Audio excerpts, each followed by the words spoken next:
The Wrath of Magnus.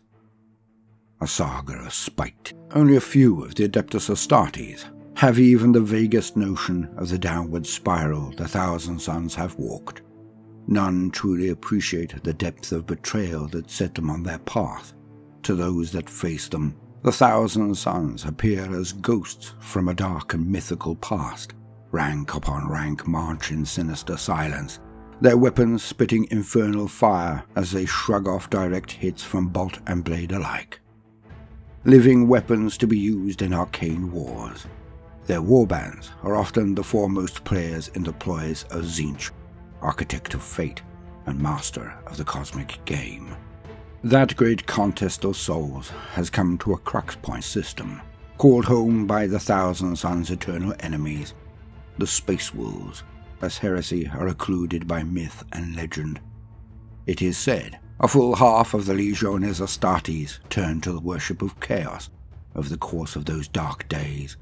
It took the first steps towards heresy with the best of intentions, hoping to better serve mankind by following a divergent path from the teachings of their absent father, the Emperor. Amongst them was a psychic colossus known as Magnus the Red. When his legion began to fall to a strange mutative flaw in their genes, knowable deity in the warp. Though that act cost him much, including one of his eyes, some said, it saw the salvation of his kindred. For a while, his warrior mystics were unblemished in form and mind, able to summon and control Legion. After the notion of psychic warfare was put on trial at the Council of Nicaea, however, the Emperor delivered an edict that forbade the Adeptus Astartes for using warp-born power. To a brotherhood of occult masters such as the Thousand Sons, such a punishment was untenable. Magnus and his sons continued their studies in secret. In his astral scryings, Magnus learned of Horus's nascent treachery. The War Master had been. Magnus projected his consciousness to warn his father as he created his great works upon Terra.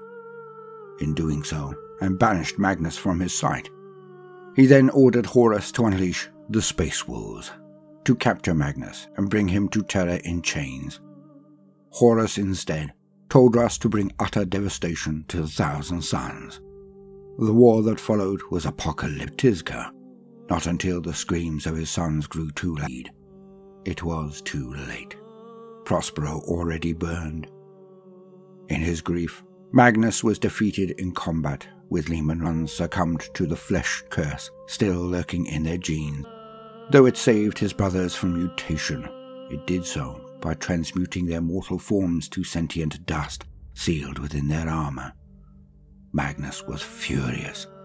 He cast Ahriman and his fellow exiles across the stars. The Legion broken. Now they stand united in one thing only, a thirst for revenge.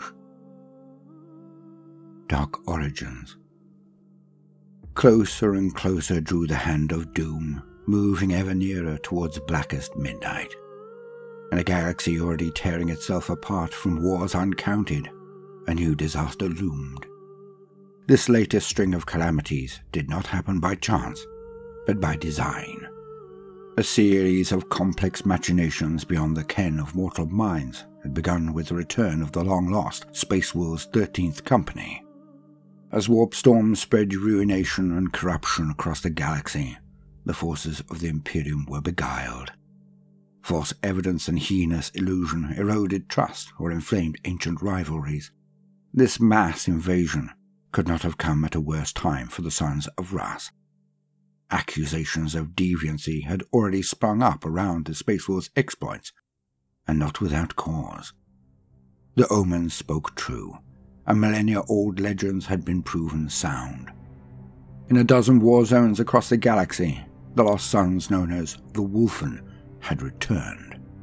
Soon, Space Marines pitted their might against their own brothers. So Tzeentch has ever fought, spreading lies and sowing doubt, so that even steadfast allies might eye one another warily. Just as in the darkest days of the Imperium, the forces of humanity were divided by their greatest foe. As the warp storms worsened, demonic war hosts spilled forth into reality. The great companies took to the Sea of Stars once more, searching the galaxy for signs of their mutated kin. Many packs were found, and battled against the demonic hordes of the Chaos Gods, and many victories were won. Those space wolves, touched by the outward signs of the Calyx Helix, had always been long of tooth and sharp of claw, but the Wolfen took this atavism to extreme levels. In appearance, they were as much lupine beast as they were space marine. Still, they bore the heraldic markings of the chapter, and some spoke in the tongue of Azarheim. Though many had misgivings, Harald Deathwolf amongst them, the Wolfen were marshalled and brought to Fenris. In battle after battle, the Wolfen fought alongside the Space Wolves against the demonic incursion. They proved sound of mind in later parleys with the Wolf Lords, and when brought back to the Fortress of the Fang, they were re-equipped and inducted into the chapter's ranks. Ulrich the Slayer, trusted wolf priest and mentor of the High King Logan Grimnar, welcomed the Wolfen as heralds of their long-disappeared primogenitor, Leman Russ. The priest maintained that the wolf time was upon them, and that the Primarch would soon return. Yet still there were those wolf lords who harboured suspicion about the Wolfen. Worse, there were those outside of the chapter that had been manipulated into seeing the Wolfen as dangerous creatures of chaos. The coming storm grew thunderous indeed. Deceived by Tzeentchian wiles and the damning evidence of mutation amongst the Space Wolves' ranks, it was the Dark Angels chapter that watched their fellow Adeptus Astartes closest of all. The Dark Angels were no strangers to subterfuge, for they had long been haunted by their own dark past. But the rivalry between their chapter and the Space Wolves was so ingrained over the millennia that none spoke in their defense. When the Dark Angels investigated a Space Wolves' attack upon the world of Neurides, they intended to rendezvous with the garrison of scouts they had left to watch over an artifact from their chapter's history. The young warriors had been slain to a man. Further inspection appeared to betray the identity of the killers. Not the creatures of the warp, but those same Wolfen the Space Wolves had taken into their own. The implications were disturbing indeed. Upon Tranquilitas, the Dark Angels and the Space Wolves fought against the demon hordes. They did so not as brothers, but as rivals, for their Primarchs had clashed long ago, and the uneasy respect that had grown between the chapters skirted the brink of scorn. They were Adeptus Astartes first and foremost, however, and against chaos the two brotherhoods stood united, for now at least. A curse unchecked.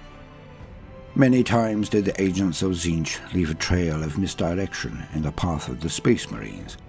By subterfuge and misdirection, the demon known as the Changeling widened the cracks of mistrust that had appeared between the Space Wolves and their brother Adeptus Astartes.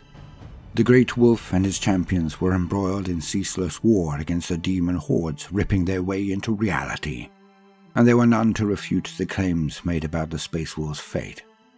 With the agents of chaos walking the lands, even the legendary Grey Knights joined the fray, fighting alongside the Space Wolves to overcome the vilest of foes. The combination saw hundreds of demons banished from reality, but the most foul of their works had already been wrought. Though the Space Wolves knew it not, the true enemy lurked within. Those Space Wolves who fought alongside the Wolfen found the bestial side of their souls surge to the fore, driving them to ever more extreme acts of bloodshed.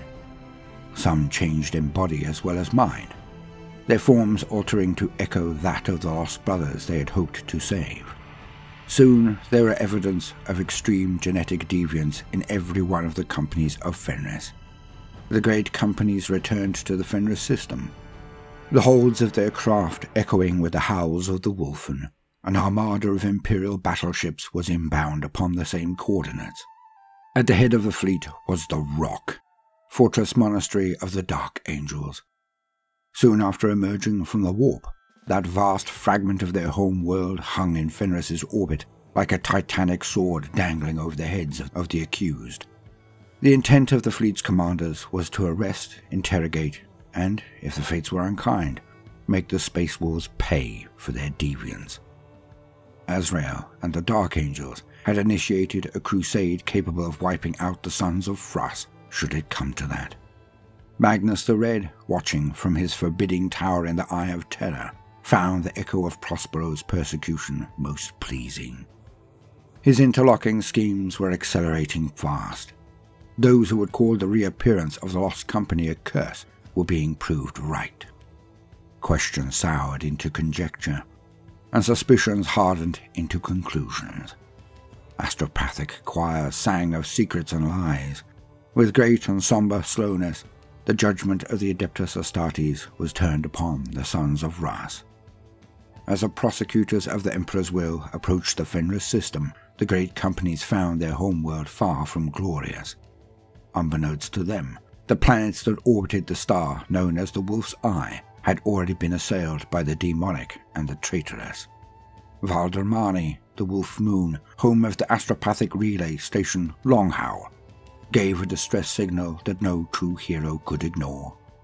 The ocean moon of Svelgard churned with demon spawn, its volcanic islands bastions of order amid seas of utter mayhem.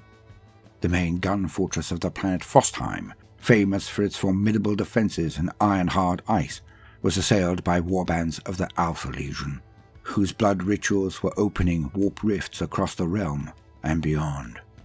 Disaster was rife. Upon the precipice. Most diabolical of all fates was that of Midgardia. A proud part of the Fenris system, Midgardia was a world of jungles so toxic the population had made its home in sprawling cities or under the planet's crust. Since the appearance of warp storms in the Fenris sector, that teeming civilization had been infested with noxious legions of Nurgle demons. It was to this forsaken war zone that Logan Grimnar, chapter master of the Space Wolves, made haste. And he was not alone. At his side fought not only the champions of Fenris, the mightiest heroes of their chapter, but also the armoured columns of Egil Ironwolf. The great companies hit the planet's invaders like a thunderbolt. With their dramatic counter-invasion, many hundreds of demons were banished back to the warp. Yet so strange was Midgardia's terrain that within a matter of hours, Egil Ironwolf and his spears of rust found themselves bogged down in the quagmire, fighting hard for every inch of ground they took. Upon the Bridge of the Rock, the fate of the Space Wolves was debated at length. The Changeling, a shape-shifting demon of Tzeentch, had impersonated a slain Dark Angel scout in order to gain access to the Rock's apothecarian. Once inside, he had stolen the form of the fortress's Vox Seneschal. Ships from a dozen chapters stood ready to follow the orders of the Rock's masters. The judgment of the Space Wolves hung in the balance. Logan and his champions, taking the fight below ground, banished a host of plague-bearers before meeting the architects of the planet's demise, an alliance of 4 demon princes known as the Infernal Tetrad. The champions of Fenris met these titanic fiends blade to blade, only to be buried under tons of rock. The demon's trap had been well laid. The Space Wolves had been robbed of their wisest leaders in the greatest hour of need, and all the while, the Imperial fleet that held their doom grew ever larger in the firmament. The demon wearing the skin of the Vox officer wove its webs of deceit. It claimed that not only was the curse of the wolf an irrevocable proof of malefic taint, but that the great wolf, Logan Grimnar, had been confirmed as dead, and that his wolf lords were either missing in action or at each other's throats. Impotent in the face of the chaos infection, the Dark Angels alone could restore order to the troubled Fenris system. Where the grievous influence of chaos had taken hold, they must burn it clean. With a heavy heart, the Supreme Grand Master of the Dark Angels considered the order for the bombardment of the Fenris system and what it might portend. He gave it, nonetheless. Though only the hidden architects of this unfolding tragedy fully appreciated it, the echoes of that which had occurred upon Prospero were profound indeed.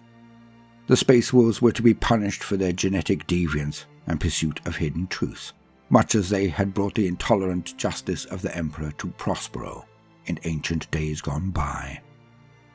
It was a delicious irony to the servants of Tzeentch, and Magnus the Red foremost amongst them. Chapter 1. Crisis Point. A Twist of Fate. The tempers of the Imperial fleet's commanders were tinder dry, and the entire Fenris system teetered upon the brink of catastrophe. Massive ships hung threateningly in the void, waiting to fall upon those worlds that harbour demons and mutants, and where the taint of chaos is found in great measure, the Grey Knights are never far behind. The bridge of the Dark Angel's space-bound fortress monastery was colossal in scale. Its vaulted interior could have housed a dozen space-capable vessels. Buttressed walls were lined with statuary, below which shimmered complex hololith data spectres that underlit the faces of stone saints with an eerie green glow. Upon a grand dais at the bridge's front, arguments raged and terse words were bitten out. A sense of destiny hung heavy in the air. Here, the fate of the Fenris system and of the Space Wars chapter itself would be decided forever. Above it all was Supreme Grandmaster Azrael, Master of the Dark Angels. No other living space marine had such a deep understanding of that chapter's twilight existence, swathed forever in the shadows of history, and, some would say, stained by the mire of heresy. Azrael had at his side the interrogator chaplain Asmodai, as stern and obsessive as any who had walked the sacred corridors of the Rock or Caliban before it. Asmodai was an expert in the art of rooting out traces of chaos infection from those heretics hidden within the Imperium, but such was the nature of the skills of Tzeentch's agent upon the Rock's bridge that even he had not divined the architect of their woes. The Space Wolves were judged in their absence. Under Azrael's orders, none of the Imperial Fleet's officers were accepting the Wolf Lord's Vox Hails, nor opening their astropathic mind choirs to missives from Fenris. The forceful personalities of the Adeptus Astartes clashed, every heated exchange threatening to ignite an internecine war that would have grave implications for the wider Imperium. The fires of strife were fanned at every turn, for amongst the warriors of the Imperium was a force of disharmony embodied, the trickster of Tzeentch. The demonic entity that had infiltrated the bridge crew, known in the sagas of the Space Wars as the Changeling, was in its element. It had sown confusion and angst throughout Chapter Serf and Space Marine alike, posing as Vox Seneschal Mendaxis. The demon had formally announced to the Dark Angels that the Space Wolves had used the stronghold of Longhowl to open fire on the fleet belonging to the Grey Knights. This news, coming so soon after the picked thief footage of Dark Angel scouts being slain by the Wolfen, sealed the guilt of the sons of Russ in the minds of their prosecutors. The chapter was irrevocably tainted. One of the system's worlds, Midgardia, had already fallen to demonic invasion. Azrael concluded there was no recourse but to scour it clean with the killing fires of Exterminatus, even though there were still Space Wolves upon its surface. The declaration was met with awed silence, but with Logan Grimnar missing, presumed dead, there were few with influence enough to gainsay him. Into these fires of recrimination plunged Brother Captain Stern. En route to the Rock's orbit above the Fang, the Brother Captain had made common cause with Ragnar Blackmane. The two had fought hard to cleanse the Ramillies-class starfort, Mjolnir, of demonic taint. In an urgent remote conclave with Azrael, they secured permission to come aboard the great spaceborne fortress of the Dark Angels. So it was that a Wolf Lord strode upon the flagstones of the Rock's inner sanctums for the first time in living memory. With Lord Blackmane was an inquisitor by the name of Banist de Mornay, an elderly but mentally formidable member of the Ordo Hereticus. De Mornay had crossed paths with the Dark Angels before, and had his suspicions that the shadow of chaos was cast long across a great many of the Adeptus Astartes, the first legion amongst them. Though many of the Dark Angels upon the bridge assumed the Inquisitor was present to monitor and pass judgment upon the Space Wolves, in truth, de Mornay's vigilance fell not upon the sons of Russ, but those of Lionel Johnson. To their horror, Stern and the other warrior heroes that had approached the Rock to consult with Azrael in person found that they were too late. The bombardment cannons of the Imperial fleet had already opened fire upon the planets under their gun sights. Midgardia had been subject to such a brutal and extensive firestorm, its surface was little more than a worldwide conflagration. Morkai's keep upon Frostheim had been blasted to rubble by a lance strike levelled by the calculating Iron Hands chapter. The Fenris system was besieged by both foes and allies, and the planets and moons where the demonic incursions were most apparent were already suffering grievous wounds under the Crusade fleet's onslaught. The war that Stern and Ragnar had come to stop was already in progress, trusted brothers at one another's throats. Everywhere confusion reigned, inflamed by the wrath of the Crusade and the defiance of the accused. On the vast hololith displays at the fore of the bridge, the dispositions of the Imperial fleet and the defensive citadels of the Space Worlds flickered and came into focus. The fate of the two rival chapters hung in the balance. The ships of their fellow Adeptus Astartes, all but silent as a suffocating miasma of doubt and despair, threatened to erase millennia of hard-won brotherhood.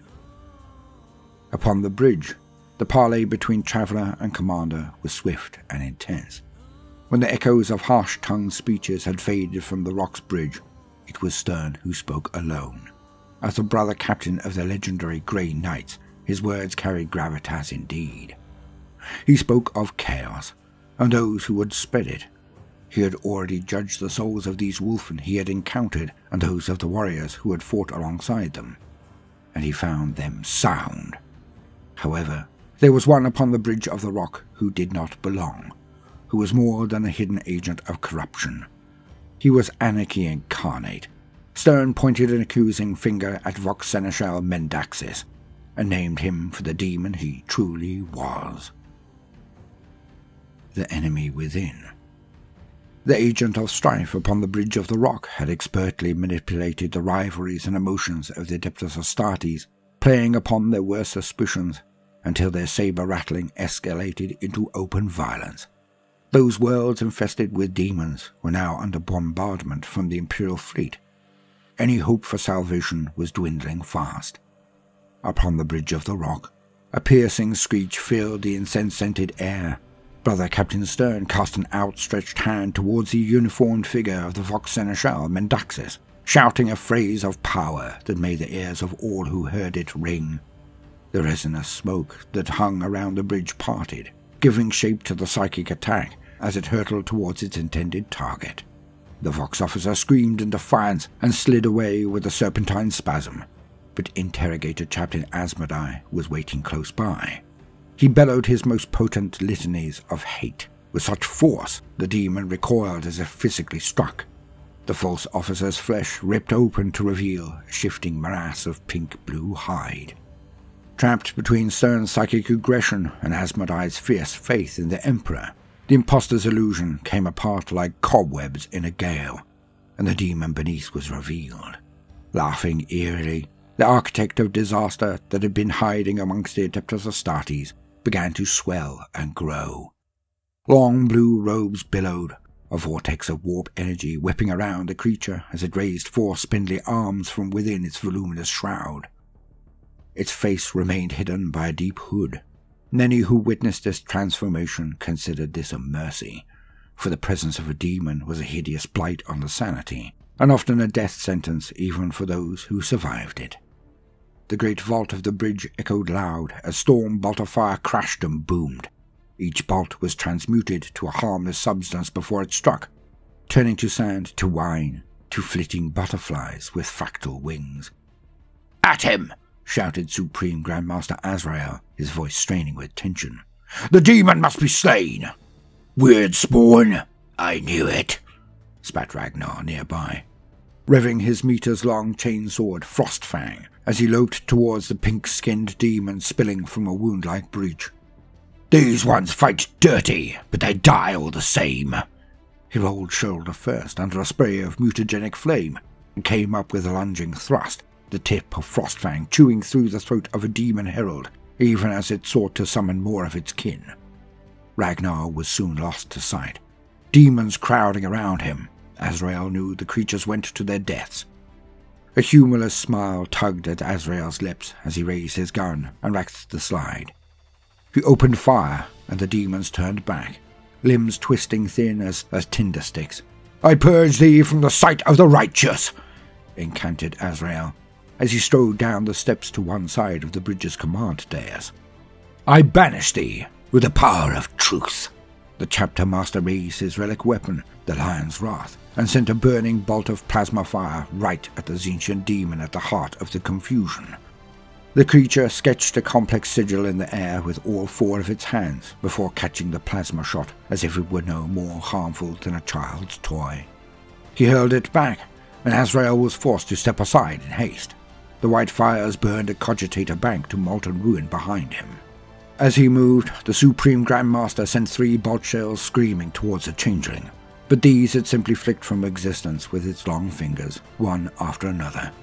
To his right, Azrael saw Brother Captain Stern run hard at the Changeling, great sword swinging.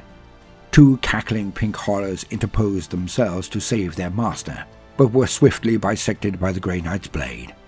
Bubbling from their remains came grumbling blue horrors that snatched at Stern's legs as he charged forward. The Grey Knight burned them away with a blast of white mind fire and forged onwards. Barely slowed, Stern waded through the morass of demon spawn, his blade leveled to impale the Changeling.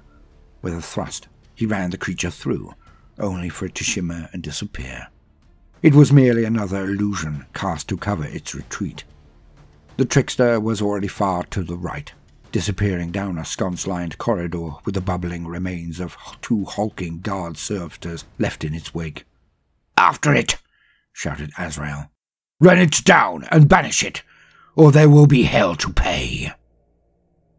The rock besieged. With the Changeling summonings leading to demonic incursions in several locations on the rock, the Dark Angels and their allies scrambled to contain the warp breach before it was too late. In the space of a few heartbeats, those who had accused the Space Wolves of malefic taint had themselves become the accused. The bridge of the rock was a scene of utter bedlam, with the Changeling covering its escape by summoning Tzeentchian demons into the path of the pursuing Dark Angels. The once somber and doom-laden atmosphere had been replaced by a deafening cacophony. Screams of horror, shouted orders, and detonating bolter shells mingled with the hoots, cackles, and chanted incantations of the demonic invaders. The unmistakable scent of hypocordite and promethium choked the air, chasing away the subtler scent of holy incense. Chapter serfs died by the score. Even Space Marine officers were laid low as they fought, limbs blasted to molten gobbets or torsos turned to glowing glass by the sheets of warp flame hurled their way. It did not take the Dark Angels long to recover. As robed warriors ran in from archways and vestibules, a company of heroes assembled upon the flagstones of the bridge, bolters spitting death. They gave not an inch of ground, though many turned pale at the warp spawn unleashed in their midst, and the fires of change crackling at their feet. Several squads knelt in firing lines in order to form living bulwarks against a strange invasion, their shoulders turned towards the foe. Their brothers ran close behind them in order to close the net. Wherever their shots hit home, the pink-skinned demons would burst apart as if made of no more than food sludge, only for 2 blue-skinned forms to coagulate from their blasted remains. When those grumbling bye-blows were put down by pinpoint fire, they too were replaced, each kill yielding a pair of yellow demon mites that crept from the fires of their predecessors' demise. The Sons of the Lion fought as one, locking their fields of fire to squad after squad. Wherever the largest and most decorated demons incanted their strange spells, there the Deathwing struck. Grandmaster Belial's honor guard charged into the fight as a force of nature, obliterating their enemies with power fists, claws, and hammers, and blasting apart the stragglers with punishing stormbolter volleys. They left a trail of bubbling ectoplasm in their wake as they slew. Azrael and his fellow heroes were long gone. They had realized that the thronging demons were but a distraction. The Changeling was the true mastermind behind the attack, and it had to be stopped before it could bring further havoc to the scions of the Imperium. As they ran, Stern made psychic contact with the warriors of his Brotherhood, commanding them to gain access to the rock by any means necessary and eliminate the demon threat. Within minutes, a strike force of silvered paladins appeared upon the bridge of the rock in a blaze of strange light. By summoning and stepping through this psychic portal, they burned out many of the carefully etched wards that prevented etheric travel to and from the rock's bridge, much as the fallen Primarch Magnus once blew out the sorcerous defences of the Emperor's palace in his urgent need to talk to the Master of Mankind of Horus's treachery. The Grey Knights considered it worth the cost. A skirling laugh emerged from 3 of the changelings' mouths as it darted away into the rock's labyrinthine corridors. So many of its plans had reached their apex, each bearing the delicious fruit of irony, confusion, and, best of all, treachery in the name of justice. It was being hunted by some of the Imperium's most self-righteous warriors, each of whom was an expert in the field of destroying the works of chaos, but it felt not a flicker of fear. The zealots were often the easiest to fool.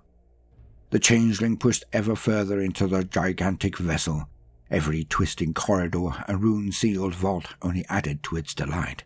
Close on its heels were Azrael and Asmodai of the Dark Angels, leaving the battle on the bridge in the hands of Belial and the Deathwing. They had little option, in truth. The Grand Master and Interrogator Chaplain knew full well that should an agent of the Dark Gods reveal the secret history of their order, the persecution of the wider Imperium would fall upon them too. They were accompanied by Demorne, Stern, and Ragnar Blackmane, each a powerful champion of the Imperium in his own right, and bane of the Chaos Hordes. As the strange band made their way through the halls and chain naves of the rock, they encountered the traps and traces their quarry had left behind. They banished scrap code glitches that turned machinery against them, repelled demonic ambush, and discovered the bodies of those the Changeling had impersonated when it had bound the Dark Angel so thoroughly into its plans. The remains of Vox Seneschal Mendaxes, of the comatose Interrogator Chaplain Elazar, and a dozen others beside formed a disturbing trail for them to follow. Azrael demanded that his allies stay close. To stray was to invite the wrath of the First, a chapter known not only for their epithet, the Unforgiven, but also for their lack of forgiveness in turn. With his impostor's ruse uncovered, the Changeling made haste for the cells in which these mysteries were being held safe. Should the Dark Angel's deepest secrets be revealed to the Grey Knights and the Inquisition, the chapter would likely be excommunicated. He had studied the nuanced whispers of the Inner Circle for some time, since inveigling his way into the command structure of the Rock, and believed himself capable of locating their precious sanctums despite the myriad defenses and bluffs that kept them hidden. After all, he was an entity that had roamed the crystal labyrinth of Tzeentch. Next to that impossible realm, a thought maze devised by even the most gifted mortal genius was child's play. Sure enough, as the Changeling wove his glamours, one code-sealed vault after another was opened with a hiss of servo motors, with the chapters of the Adeptus Astartes opening fire upon each other's ships and raining fire upon the domains of the Fenris system. The demon's duty to Magnus the Red had been fulfilled. And of course, it was owed a little fun. The Changeling Chaplain strode onwards throughout the shadows, flickering sconces glinting in the sheen of the demon's armor.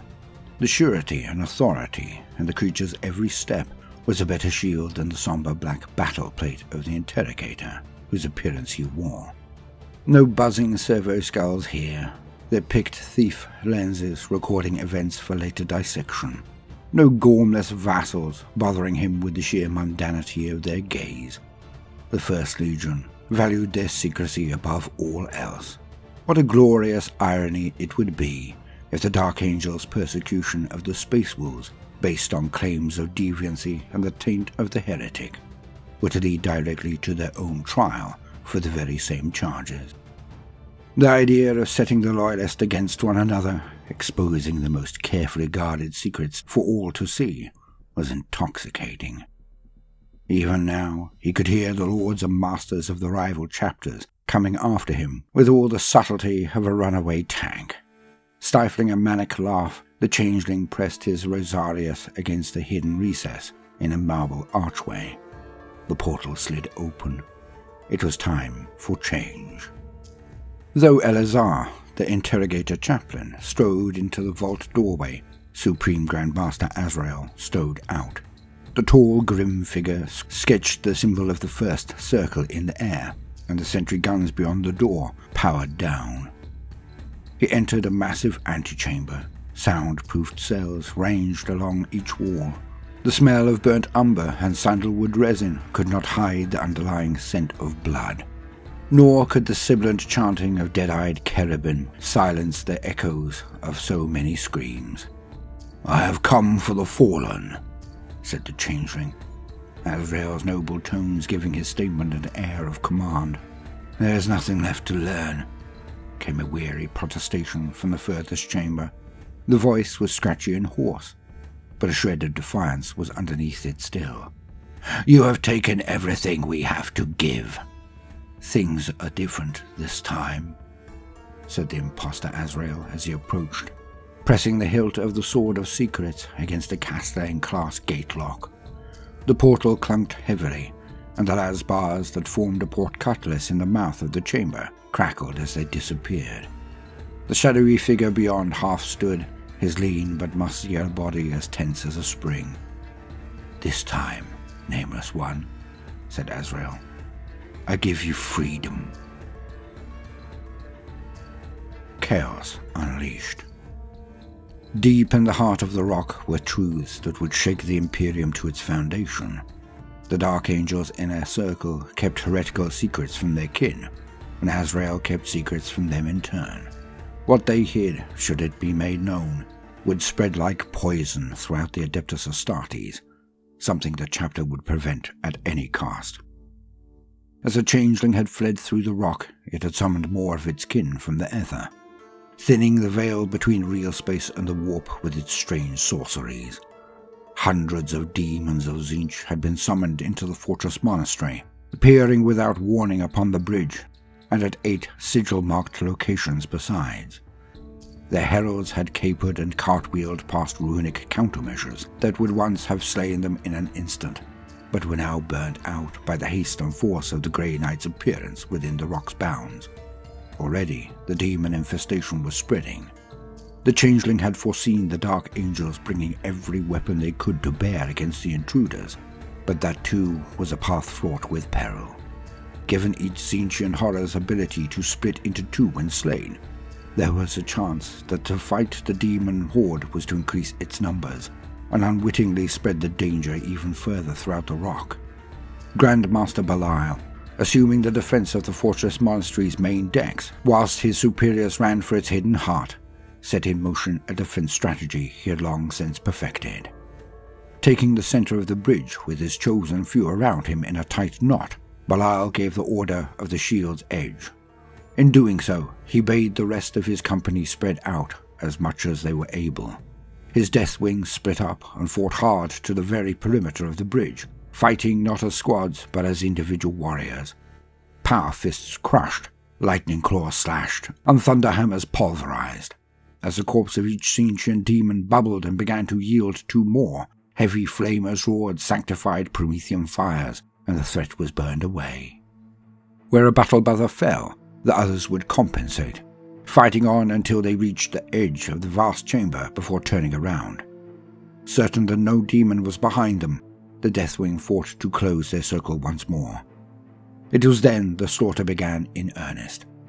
Caught between the crossfire of Belial's squad and that of his outer circle, the demons were decimated. By the time the Deathwing's outer units had joined ranks with the innermost circle, only the mightiest of the infernal intruders fought on. Even as Grandmaster Belial fought, he coordinated the actions of his brethren. The outriders of the Ravenwing were authorized to ride their steeds within the monastic corridors and chambers that formed each zone's interstices. Though Grandmaster Samael and his strike force were already bound for Fenris, those bikers he had left to guard the rock sped after their Black Knight leaders on intercept courses that led them straight for the forward elements of the demon invasion. Corridors reverberated to the roar of finely tuned engines and the crash of bolter fire, as running battles broke out between Ravenwing battle brothers and Razor-Finned screamers. Chainswords lashed out and explosions tearing apart ancient statuary, and a contest of speed as much as finesse. Spark-trailing chariots, their sentient disc bodies linked to winged demon beasts at their fore, bore demon heralds and looming flamers along the corridors at breakneck speed. The riders hurled bolts of mutagenic magic left and right, until guttering corpses lined the flagstones and the rock's sconce-lined walls ran like water. Back on the bridge, the macro-holograph of the rock that hovered above the Sanctum Strategium lit with a profusion of alert runes. Battle had been joined in a dozen theatres, each fiercer than the last. Amongst all the carnage, a pair of small, powerful demons rode their disc steed unnoticed throughout the vault. Though not even the Changeling knew it, there were those in the Dark Angel's domain who fought quite another battle altogether. "On, fly on, dunder-headed disc!" urged Zeratip, his 10-fingered hands shooing forth his chaos beast with fervid consternation. "These Archai spoil and sprain the mind that seeks to troll and drain in kind." The tiny demon's fellow scholar, Patarix, gibbered and grumbled to himself as the disc careened from stack to librarium stack. Dexterous hands shot out and back again with blurring speed, snatching scroll slates from the chains that bound them to their fellows. "Enough exhorting, brother mine. The Cyclops' call we can't decline. Just find the time to mind the find.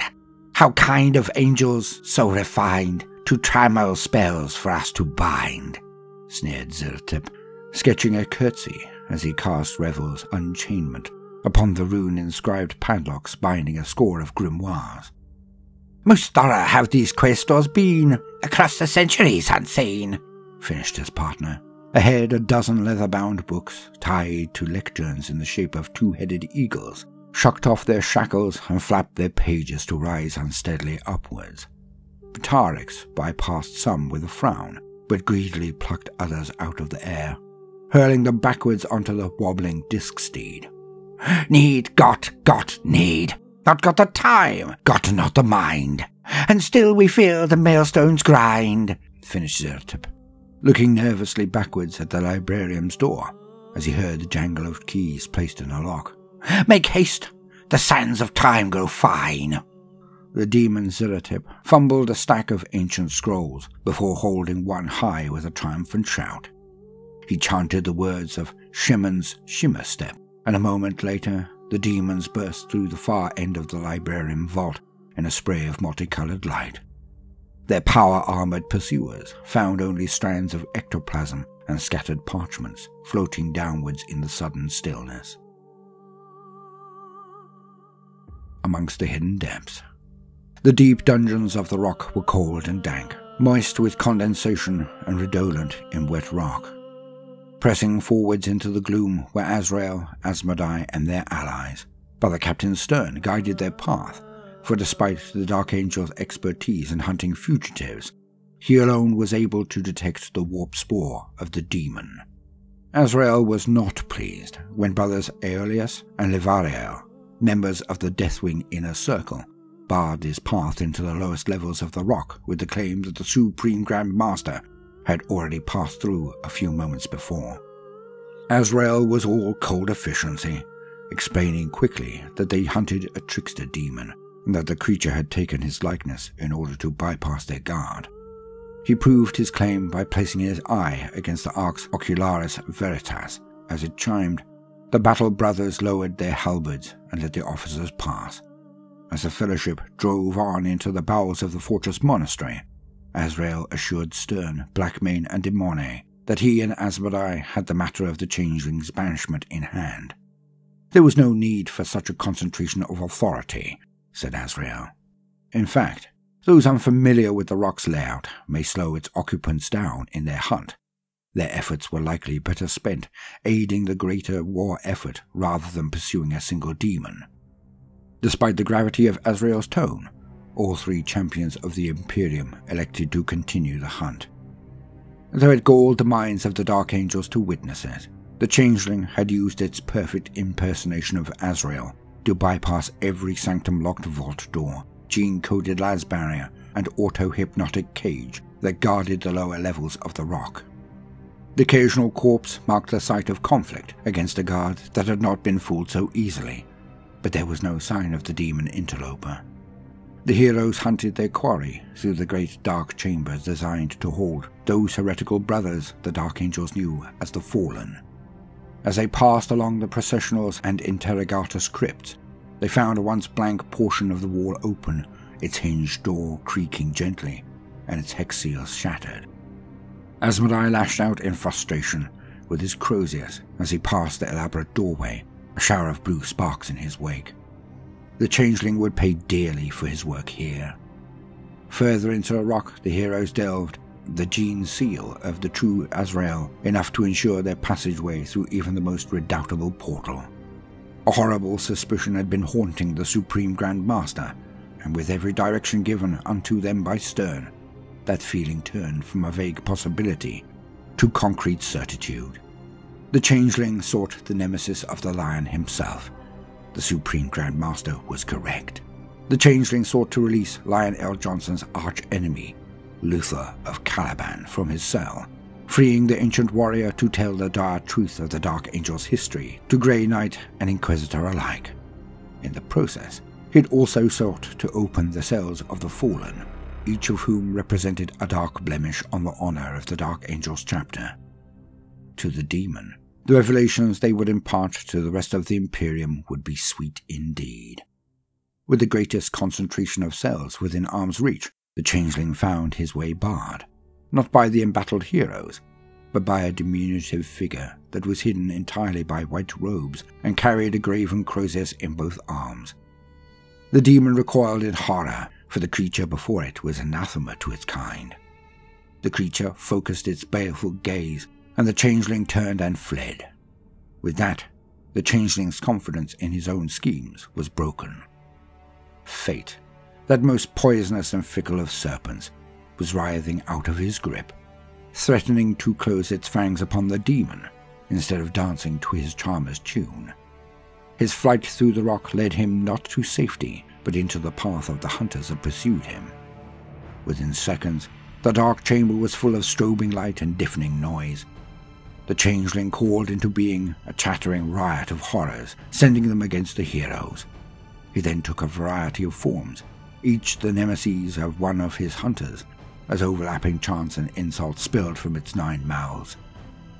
The wolf-lord Ragnar Blackmane confronted his old enemy Maddox once more, growling in frustration at having to kill the Thousand Suns sorcerer all over again. Azrael saw a hooded gunfighter with a giant sword slung across his back. Last, but most terrifying of all, Brother Captain Stern was confronted by Makachen, the towering lord of change that had proven his bane for decades. Fell laughter rang through the chamber, the lunacy in its timbre so potent it threatened to overwhelm the senses. Ultimately, though, the conjured phantoms were but a demon's deceit given form. One by one, they were overcome by the heroes that sought the changeling's demise. In its mounting panic, the demon found his subterfuges unraveling. When Ragnar Blackmane darted in and drove his crocantooth blade, Frostfang, into the demon's robed form, it struck with killing force. The trickster's form dwindled, vanishing into a rift in reality, as if it were tainted water swirling into a deep pit. The changeling's curse upon the rock was finally over. Within hours, the hunters had regained the bridge, concentrating their efforts on expunging the demonic infestation from the fortress monastery. Aware now that he had been the victim of chaos trickery, and that the eye of suspicion may fall upon his own chapter as a result, Azrael ordered the Dark Angel's fleet to stand down. They would cease their bombardments and instead patrol the wider Fenris sector, focusing on hunting down and exterminating those appearances of the Thousand Suns in other systems. Those chapters that had a presence in the Fenris system were soon to follow suit. The Space Wolves were not the true threat here. That much had become abundantly clear. "Kill them all!" The words slipped from Belial's lips unbidden. Warp spawn spilled through the rock's bridge, a riot of colour and movement against the dark greys and green blacks of the fortress monastery's architecture. They were repellent to behold, an insult to the first. Even to perceive them was to feel a part of the soul wither and die. They would be sent screaming back to the warp for the crime of their existence. The Deathwing were ready for the duty Azrael had placed upon them. Belial had made sure of it. In many ways, they had been ready for 10,000 years. Squad after squad hammered home a fusillade of bolts, each mass-reactive shell blasting a demon into a spasming morass of chaos energy. The creatures tried to reform, each splitting in twain, but they were cut down by a second volley, then a third, until nothing was left. Weird fire splashed across the Terminator armor of several of Belial's finest warriors, causing the ancient suits to buckle and grow into strange shapes reminiscent of coral. The Grand Master's lip curled. Pathetic. To think that he had once felt trepidation at the idea of facing these things in reality. With a tremendous snap of wings, something massive and feathered dropped from the vault ceiling, screeching in the tongues of beasts. "Greater demon!" shouted Belial. "Knights, take it down!" The Inner Circle's finest were already in motion, the massive sensor maces rising and falling with merciless efficiency. The giant demon screeched a babbling of strange utterances, its words coalescing as strings of sigils that wound downwards like sea snakes on the hunt. The word serpents wrapped around the two closest Deathwing, transmuting them into bleached shadows trapped in some half-real dimension. The demon's staff, capped with a clutching claw, tore the head from the third with the ease of a gourmet plucking free a grape. Belial's face set in a grimace as he leveled his storm bolter and took the shot. The projectile burst into flame a yard from the creature's head, but it distracted it for a second. The Grand Master ducked under its sweeping claw to sink the Sword of Silence into its knee, driving the ancient blade up to the hilt. With a cry, the creature snatched the Dark Angel up into the air, its beak yawning wide. Belial spat acid into its eye. Then the last two Deathwing Knights swung their glowing sensor maces, one striking at the greater demon full in the chest, the other in its gut. There was a horrible scream, and the being vanished from the material dimension entirely. Belial fell to the flagstones with a dull crash, stunned for a second, but unharmed. He accepted the gauntlet of the knight Endrael and was pulled to his feet. "As I said," said Belial, reloading his storm bolter. "Proceeds," said the Crimson King. "The cosmos aligns." His bass tones rolled like distant thunder around the gigantic orrery of his astral court.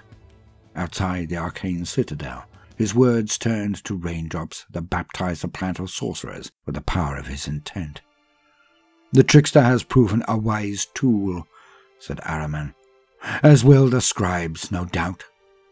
"Of course," boomed the Cyclops, contempt giving an edge to his words. "And you shall do the same." Ahriman kept his features still, but inside, a dark worm of bitterness writhed and hissed.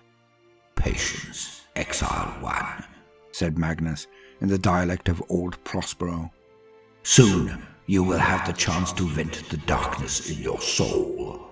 The demon Primarch spread his arms wide, his wings unfurling to their full and magnificent extent. "All is in readiness. Let the invasion commence." Magnus the Red.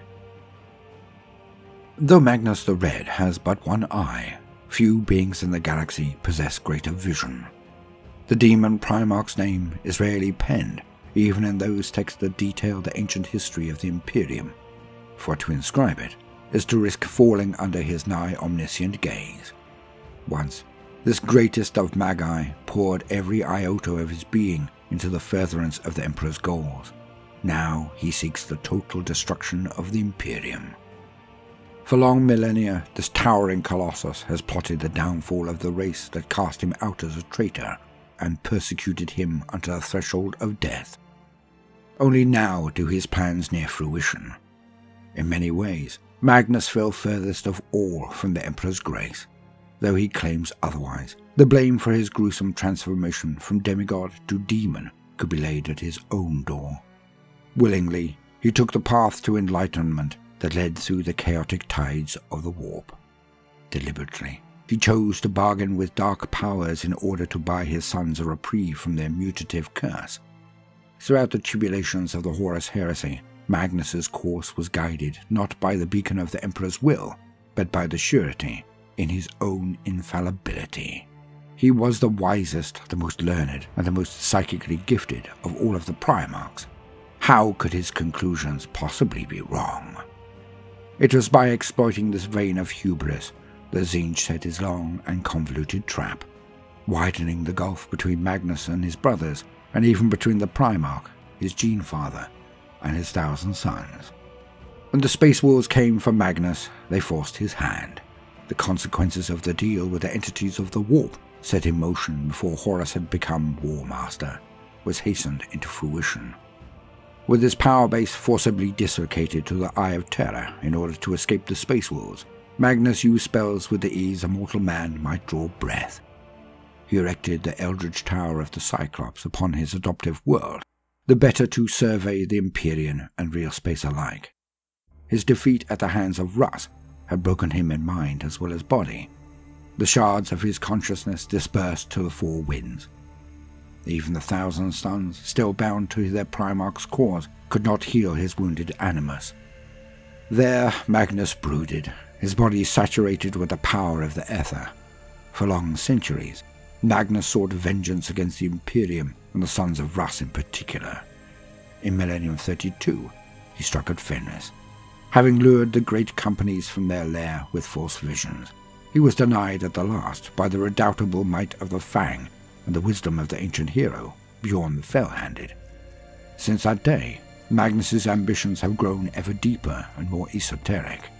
Now he seeks not just to conquer the Space Wolves, but to strip away all they hold dear, corrupt those under their aegis, and visit upon them the same horrors his beloved Legion once witnessed. The conquest of the Fenris system is just beginning. The final defeat of the Space Wolves will be the jewel in the crown of a far greater work, one in which the Imperium itself is tipped screaming into a sea of anarchy from which there can be no escape. Silver Towers of Tzeentch. Colossal in size and staggering in their complexity, the Silver Towers scar the minds of all who look upon them. They are the citadels and spires of ancient Prospero, torn free by sorcery, but at the same time, they are fragments of Tzeentch's crystal labyrinth, bequeathed unto his most devious servants, so they might spread his chaotic influence in real space. The enchanted silver towers float throughout the skies, arcane lightning playing around the strange structures at their base. Oppressive and maddening to behold, they are the strongholds of Magnus's chosen. Many are studded with deadly cannons and arcane guns, yet they are not bound to a single locale, nor a single dimension. The master of each tower simply has to will his fortress to move, and it floats eerily through reality at his bidding. The appearance of one silver tower is enough to spell doom for a civilized world.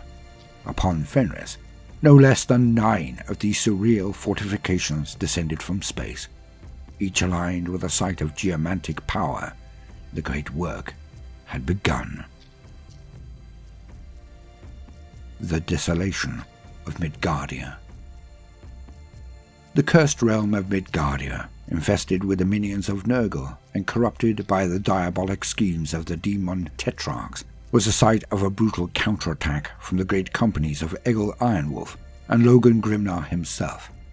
Mighty though their armies were, the blighted planet took a heavy toll. Midgardia is a world covered in fungal vegetation so toxic its population has largely been forced to live within the planet's crust. The world has a long history of calamity, but the hardships of everyday life there have made for a people tough in body and soul, further hardened by endless toil in medifactorums and armor-smith complexes.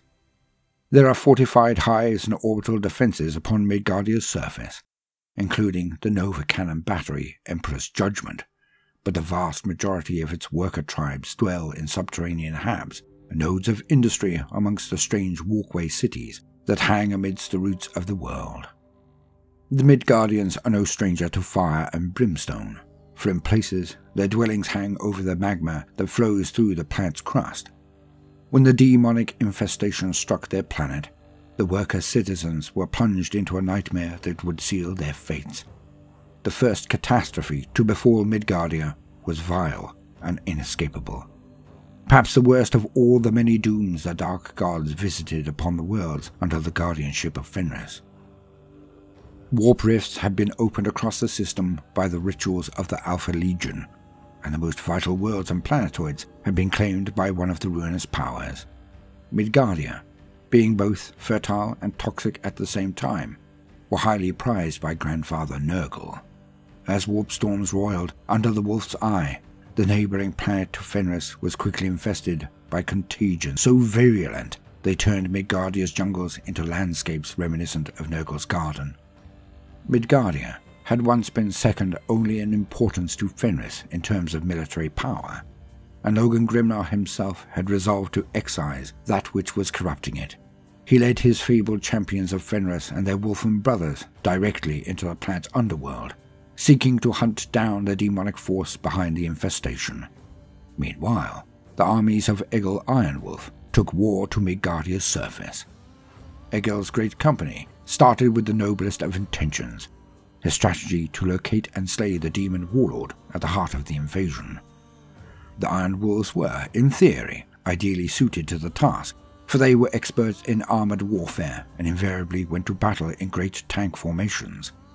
The steel and adamantium of their spear of Russ armoured columns safeguarded their occupants from the worst of the supernatural diseases that festered in the muck, just as their ceramite armour protected them from the pus-sweeping blades of the demons they engaged at close quarters. Making planetfall at the magma gates, a group of hive cities that formed the entrance to the planet's underworld, the Iron Wolves and the armoured elements of Grimnar's own company made swift gains. Each tank wedge proved powerful enough to bully a path through the corrupted foliage of Midgardia, while blasting apart the plague-bearing hordes lurking in its spore-thickened mist.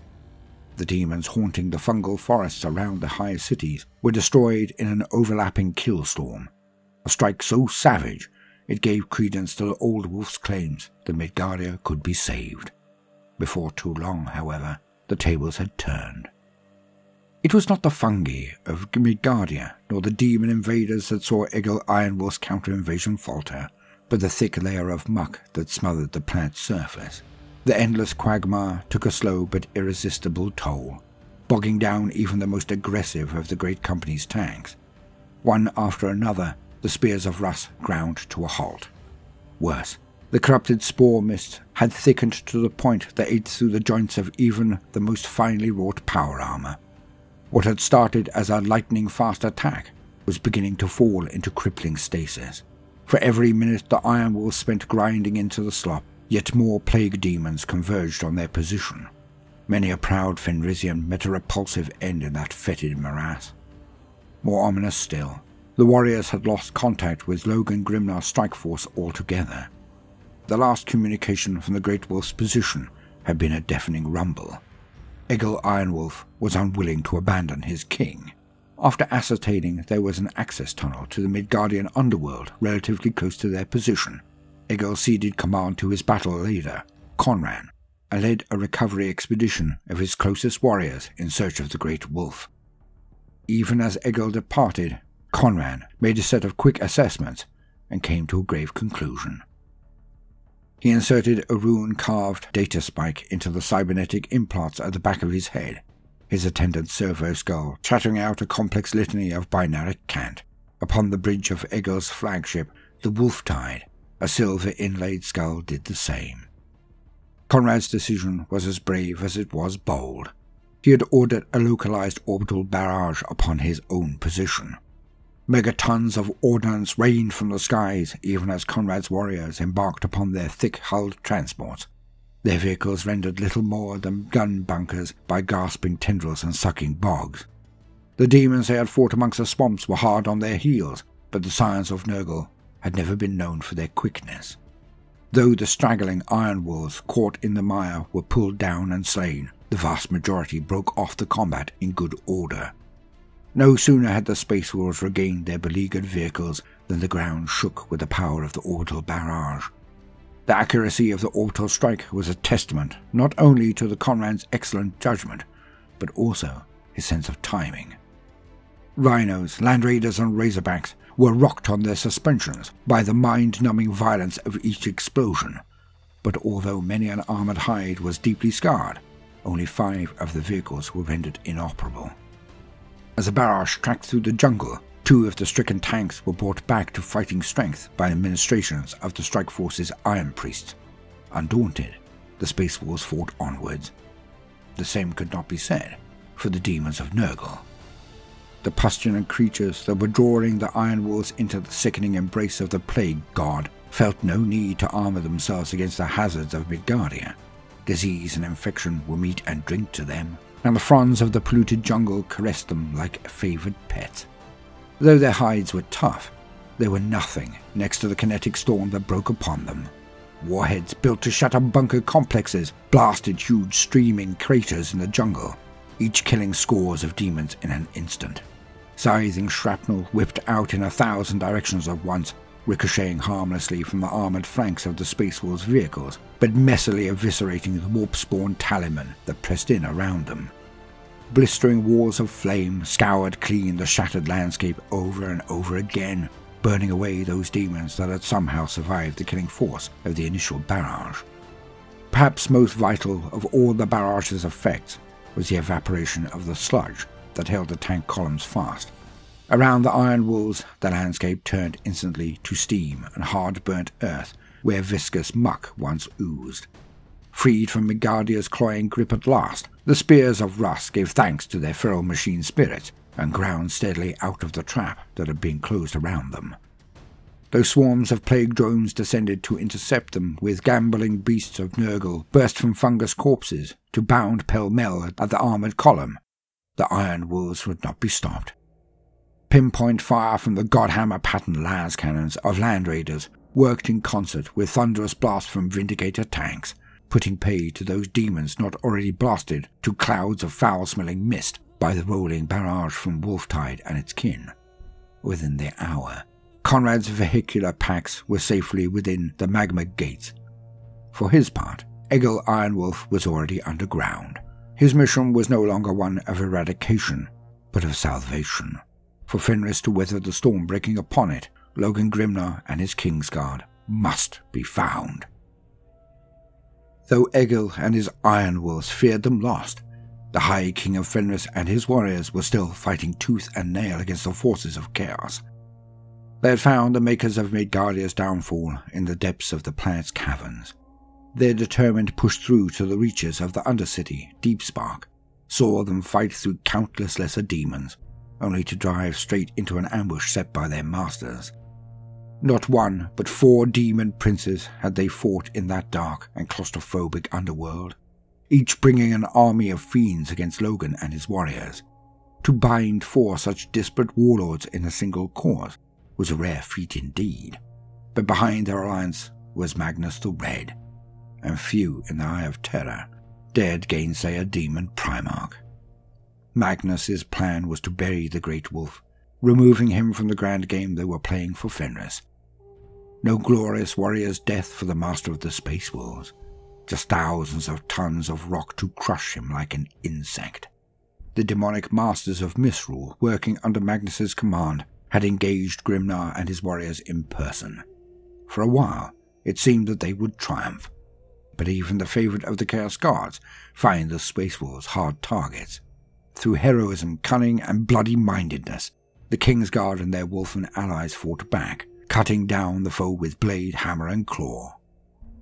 Though several of their most trusted companions died in the fight, the Kingsguard and their lupine kin overcame their ambushing armies, and then, at a keening signal, the demon princes and their vassals simply vanished. The trap was sprung. With an ear-shattering boom, the sudden etheric shockwave caused by the demon's departure saw the roof of the war-torn cavern come crashing down. Grimnar hurled himself protectively over the prone body of a fallen Wolfen, many of his Kingsguard doing likewise, for they knew that without Terminator armor to protect them, their kin would surely perish. Down the rocks came, hundreds of tons collapsing in at once, In places, the cavern's roof held, and many of the strike force survived, albeit trapped in choking darkness. Logan himself was pinned under a massive stalactite, wounded but alive. Many of his finest warriors met the end of their sagas that day, crushed to death even though they wore the finest armor available to their chapter. Without aid, and with the sheer depth of rock rendering them impossible to reach via long-range comms, the champions of Fenris had been buried alive. Several miles south of the Magma Gates, Egil Ironwolf had left his tanks behind in order to lead a detachment of his finest warriors into the Midgardia underworld. His journey through the tunnels and walkways saw many a civilian dart furtively into the shadows, for despite the hellish fate visited upon them, the planet still harbored many millions of men, women and children. Some of these natives saw Egil Ironwolf as a warrior from legend, kneeling before him as he passed. Others cowered, afraid that this cog-toothed brute was there to put them down for the crime of cowardice.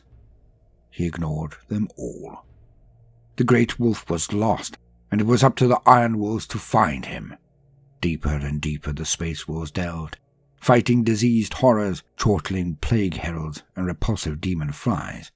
As they plumbed the lower depths, their company was relieved beyond measure to make contact with outlying elements of the champions of Fenris.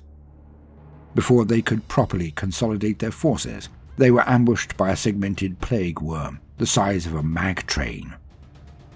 The monstrosity took a horrible toll before it was blown apart from the inside by a well-placed grenade. Warriors were laid low by dismemberment and contagion, but united they pressed on. At one juncture, they passed through the site of a fierce battle, including the gilded wolf skull that formed the crown of Grimnir's prized Terminator armor. Invigorated, they increased their pace. Midgardia's interior was a labyrinth. Many of its passageways had been blocked by fallen rocks, and the Iron Wolves had not the time to comb every last tunnel for signs of the High King of Fenris. Still, he remained missing. With great reluctance, Egil announced he would return to the surface of Midgardia. He was straying to the very limit of Vox contact, and had heard disturbing fragments of a distress call from his men high above. What he found upon his return shocked him far more than the sight of any demon. Midgardia's surface had been scoured by the flames of exterminatus. From the spires of the Magma Gates, Lord Ironwolf saw nothing but ash stretching away to the distant horizon. The world had been enveloped by a conflagration so fierce that no living thing could survive, be it man or demon. All that remained of the once fetid landscape was an ocean of grey dunes, stubs of burnt trees jutting out amongst a red-hot gale of embers. No normal fleet could have brought such world-killing wrath in so short a time. This was work of the Lords of the Imperium, swift and merciless beyond measure. Countless innocent hivers would have burned alive, alongside the demons the Inferno had been sent to slay. The Iron Wolf grimly ran his calculations, concluding that there was only a small chance of their escaping the planet alive if they tarried long in the wake of the exterminatus. He called upon his own fleet assets once more, insertion craft answering his summons to bear his strike force off-planet at speed.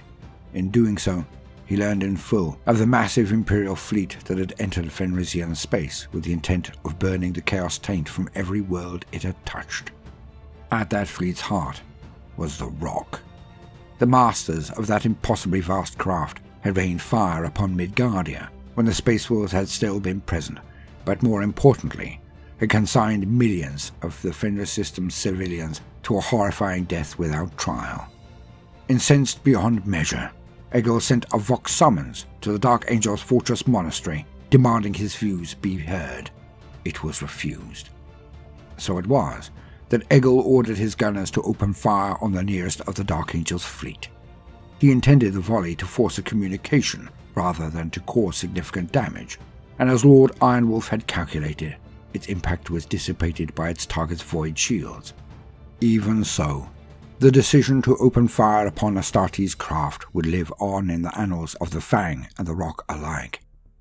It was an act of defiance that would stand as a blemish upon the honor of Egil Ironwolf forevermore.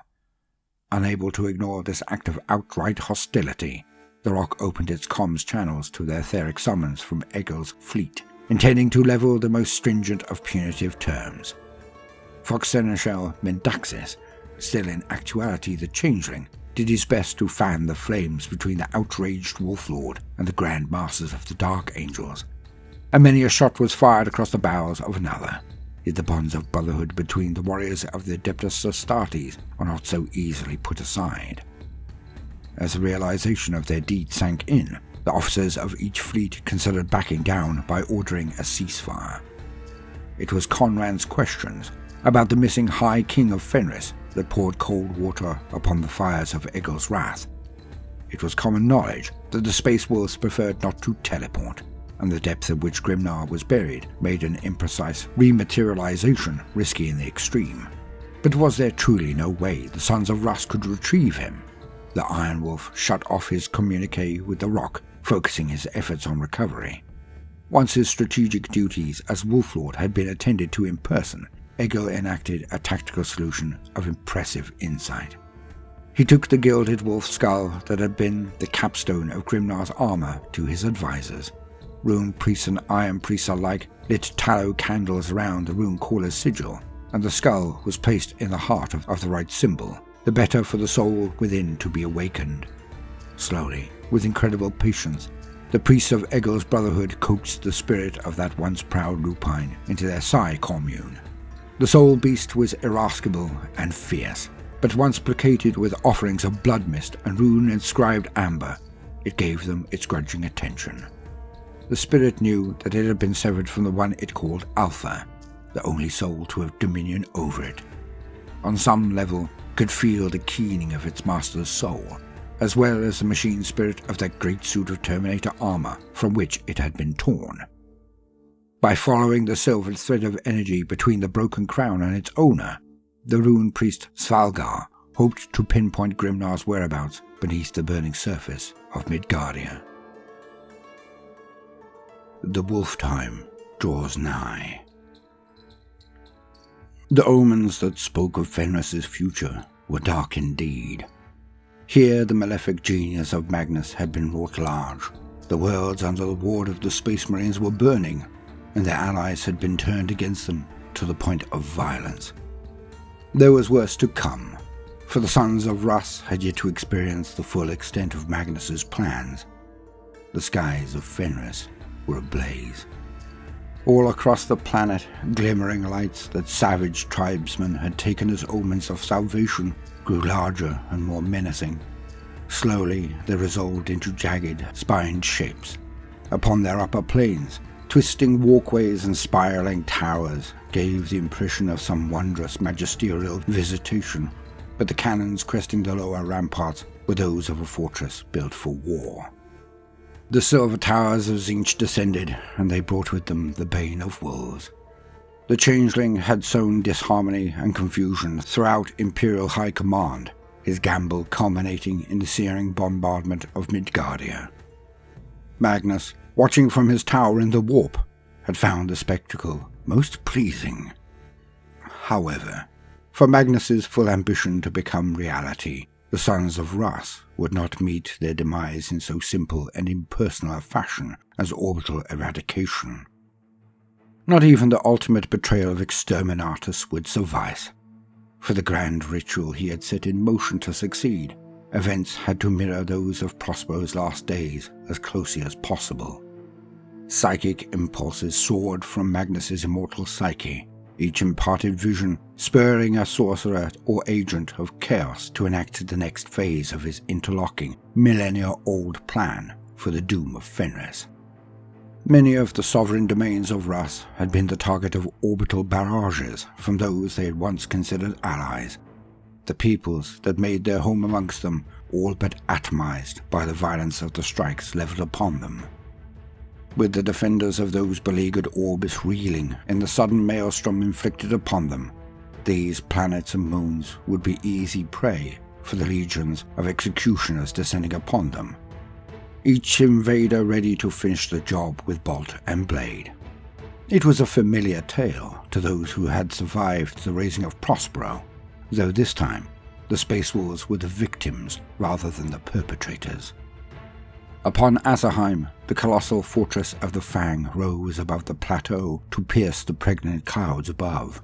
Second only in size and power to the Emperor's palace on Terra, it was built to house a Space Marine Legion at the height of its strength. Defense lasers and macro cannons jutted from towers like the smaller peaks on the shoulders of a soaring mountain.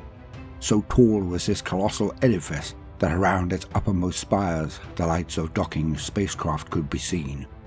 A more potent defense against orbital attack it was hard to imagine, but the fortress monastery could not cover every corner of Fenris with its gaze, no matter its might, and the eyes of its sentinels were upon the Imperial fleet that had bombarded Midgardia scant hours before. Magnus had felt the Fang's bite before, was in no hurry to do so again. The Crimson King instead ordered his shattered legion not to approach Azerheim directly, but to make planetfall over the vast ice floes locked together by the Fenrisian Hellwinter. One by one, the silver towers of the Thousand Suns descended from outer space, floating down from the warped rifts torn in the Fenrisian system, like knives falling point first into a frozen sea. Some hung in orbit around Fenris, while others slid silently through the clouds on the far side of the planet from the Fang, approaching their ultimate destination obliquely and concealed from every manner of scrying device by potent shadow magics. In the most desolate regions of Fenris, the mastery of these vast towers conjured storms of etheric energy that whipped snow and ice into whirling hurricanes around them, further hiding their magnificence from the scry corvids of the Fang. In the eye of each storm, the silver towers glided in stately silence towards set geomantic points, convergences of natural ley lines where the energies of the death world raged fiercest. Each ancient tower held so much eldritch power that the ground was racked with change at its passage. As the tower of Akazept the Ingrate swept past, permafrost melted and turned to blood, as if Fenris itself was wounded by its presence. In the shadow of the Balegate Citadel, brimstone flames caught above the virgin snow to crackle and dance, given demonic life to caper in the tower's wake. Around the fortress of Paradox, squalls of copper-hued rain turned tribesmen and ice mammoths alike into weightless ebony statues that floated slowly upwards, levitating ever higher until they drifted off into space. Though the Thousand Suns had taken pains to descend beyond the Fang's reach, an invasion of such immense magnitude could not go unnoticed. Rune priests cast their stones, each reading direr than the last. A terrible doom had come to the Fenris system. In the readings of the astropaths and inquisitors of the Imperial fleet, the Emperor's tarot showed the serpent of flame yawning wide to consume every mortal land. The fabled last saga, when all things would meet a violent end, was unfolding before their eyes. The wolf time was upon them. It was Harald Deathwolf who hunted down the first of the Silver Towers. At that time hovering above the immense Irokia Glacier, Lord Deathwolf had recently returned from not only with Bran Redmore, but also with the Iron Hands, Shadow Haunters and Ultramarines, in the banishment of the demon hordes that sought to conquer in the Fang. Lord Deathwolf was hailed with such urgency his vassal Astropath went into spasming frenzy. Once the Psyker had been bathed in sanctified oils and calmed enough to relay the message, he spoke in quavering tones of the awful truth imparted to him by the Grey Knights that had mind-scryed the planet. Only the Space Wolves stood a chance of intercepting the invaders before the people of the Southern's deep growl grew louder. These ancient, just as the Wolf Lords had foreseen, the strength of the invaders was not confined to the strange citadel in the distance. As the blizzard howled and swirled, those Space Wolves who had crawled dazed from the wreckage of their stalking through the knifing sleet, the oncomers coming as if the storm 10,000 years in the making was about to be reignited. Mounted in Thunderhawk and Stormwolf gunships, Harald and Sven's great companies made haste through the mounting blizzards towards the realm of Irokia. They headed on, and he peeled off as they approached to encircle the foe. Sure enough, something shimmered in the far distance between the second and third peaks, Those gunships too slow to evade were hit, swathed in strangely coloured fire, bite of Fenris saving those inside the stricken vehicle's fence. The gunships of the two great companies soared at top speed through the blizzard towards the storm-blurred tower of Akazept ahead.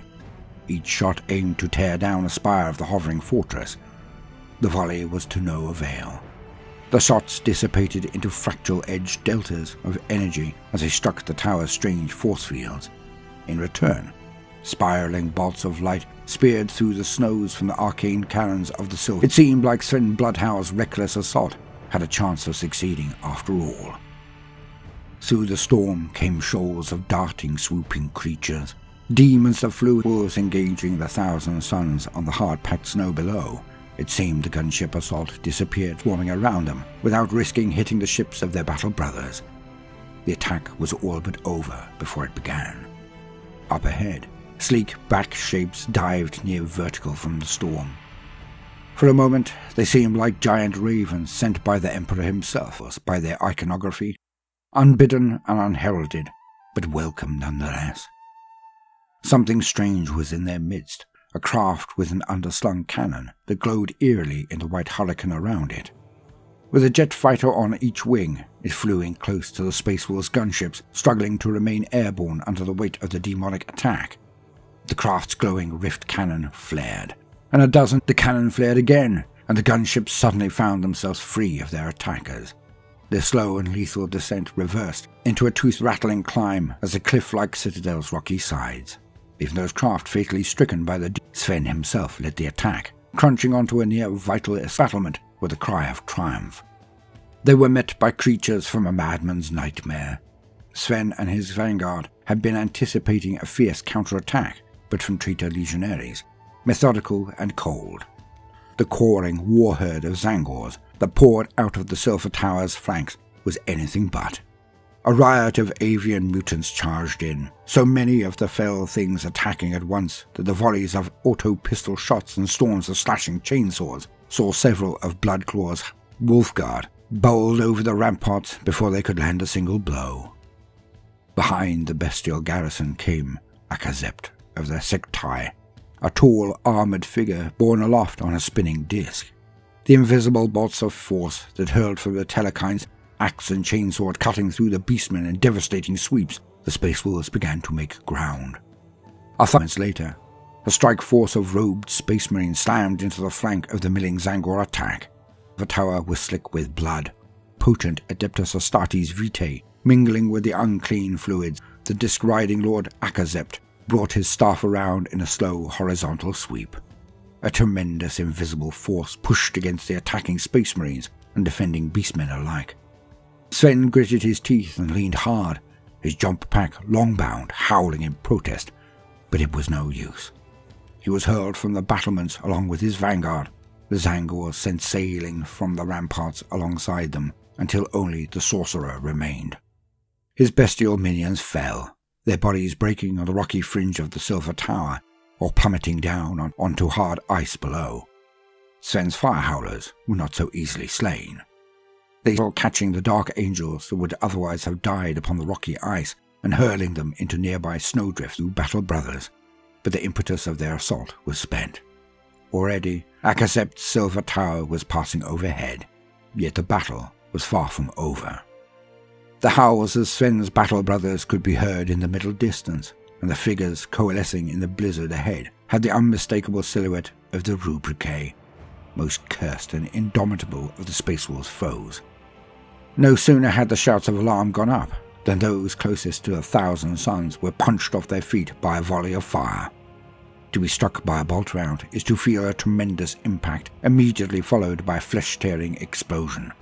The thrice-blessed battle plate of the Adeptus Astartes can save the target from a spectacularly gory death, but against the ensorcelled projectiles of the 1,000 suns, even power armor is of little use.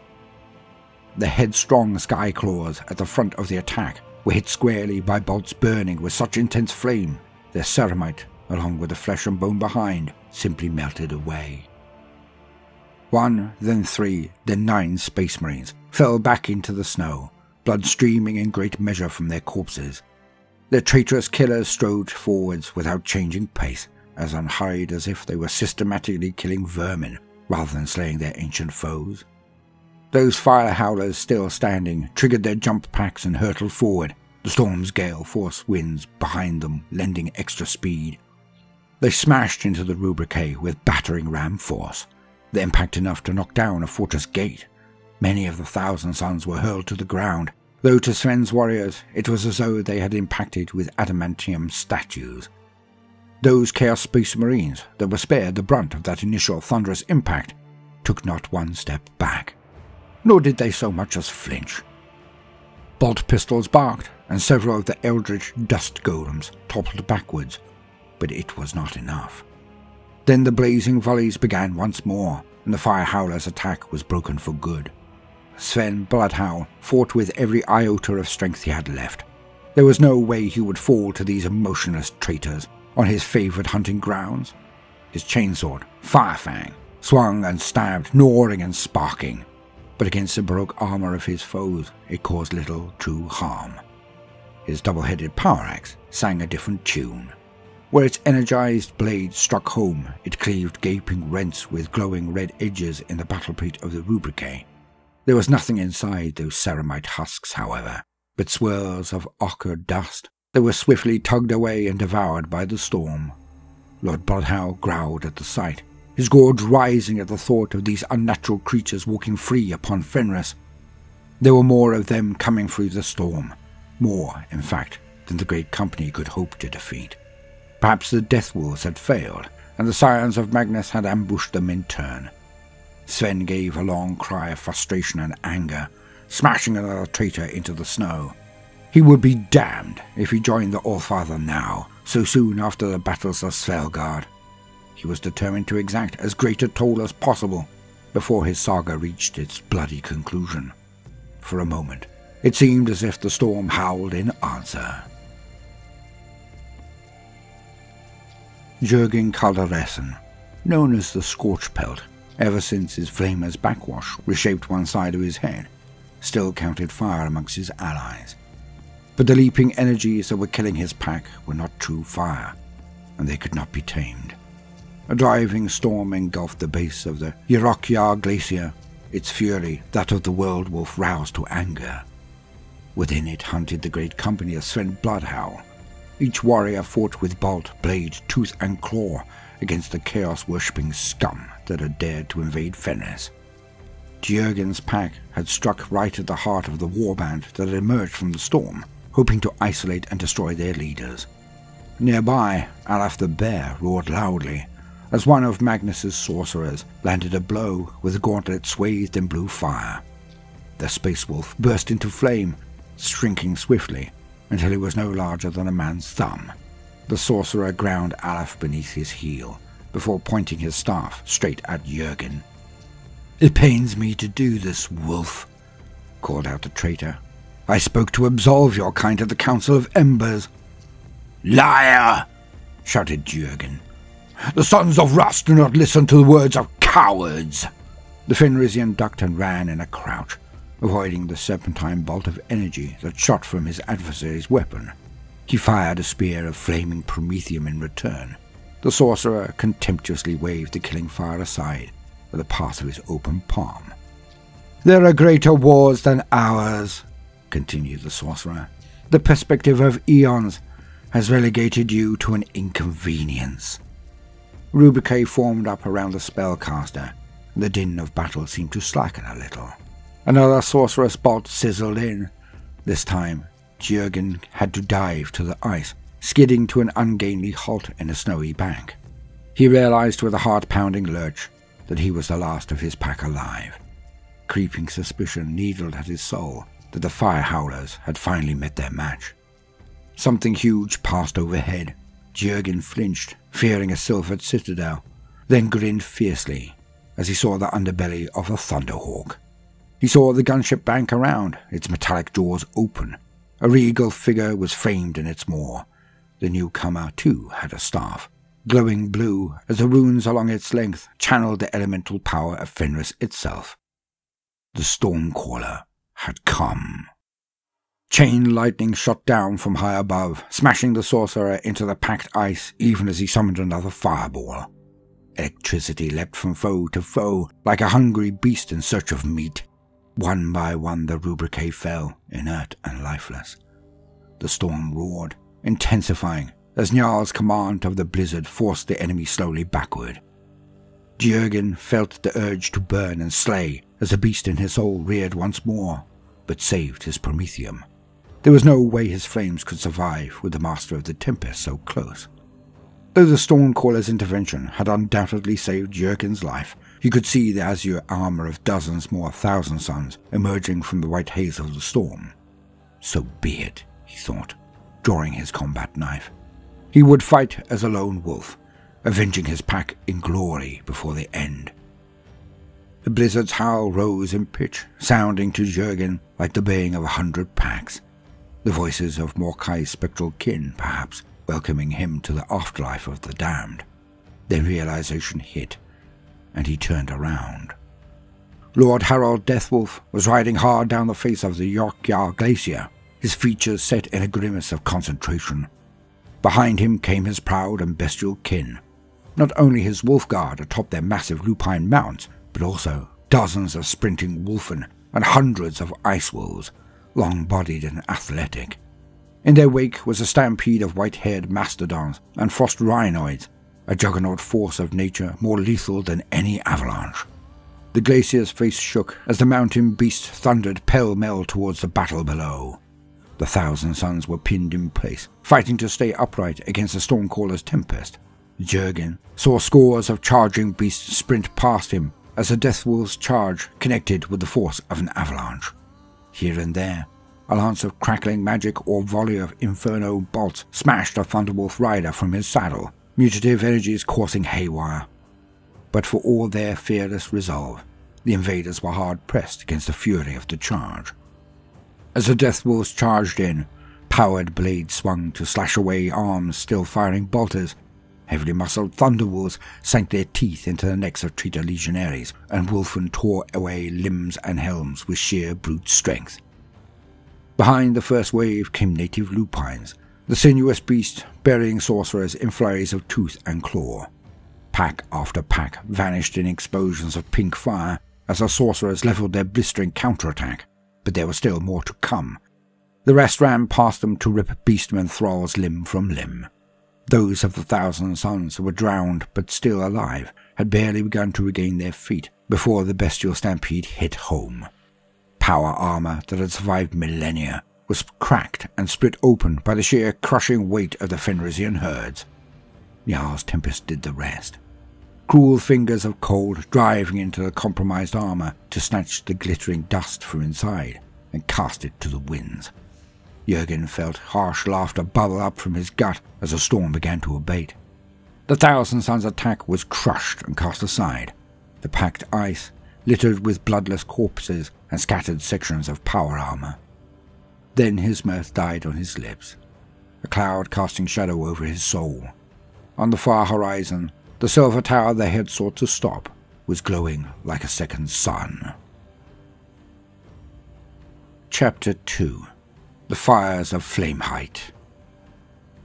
To poison a death world. The Silver Towers, despite the counterattacks of the Space Wolves, had proven subtle enough to evade detection, and where they were discovered, mighty enough to prevail against those that sought to stop them. Now the gigantic citadels hovered over powerful geometric sites, each siphoning the inherent power of Fenris for an even darker agenda. On the third day after the Silver Towers descended, the skies roiled above Fenris.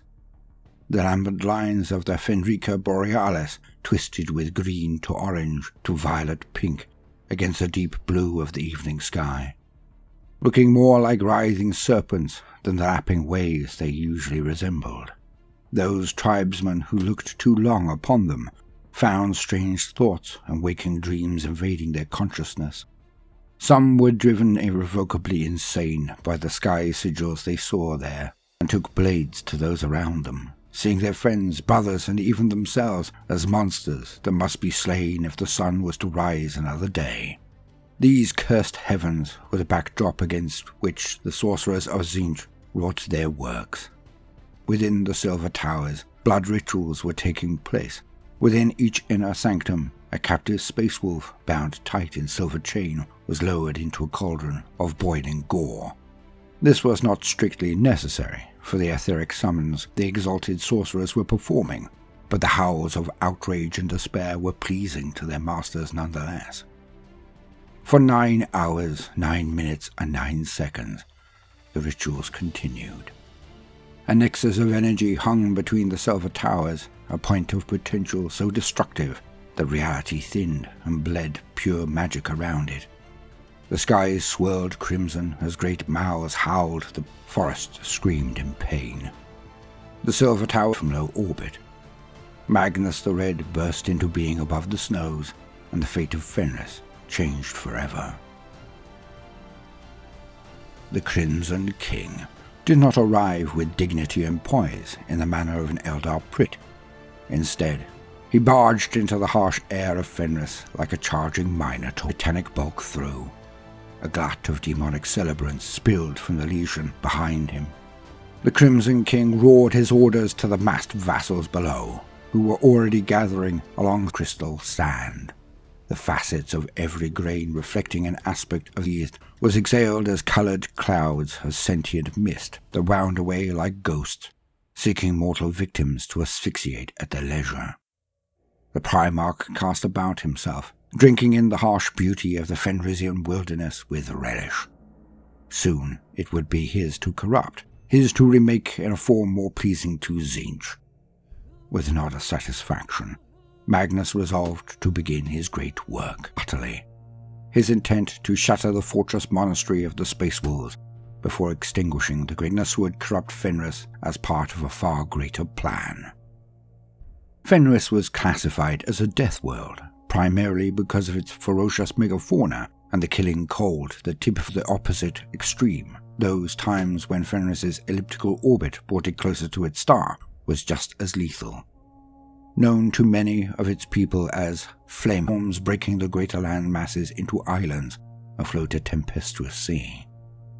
The warrior people of that world, set adrift upon what holdings they could secure, warred amongst themselves for the natural resources that were left. All the while, they were preyed upon not only by the giant that surged from the deep, desperate to feed on the plentiful shoals that boomed during flame height.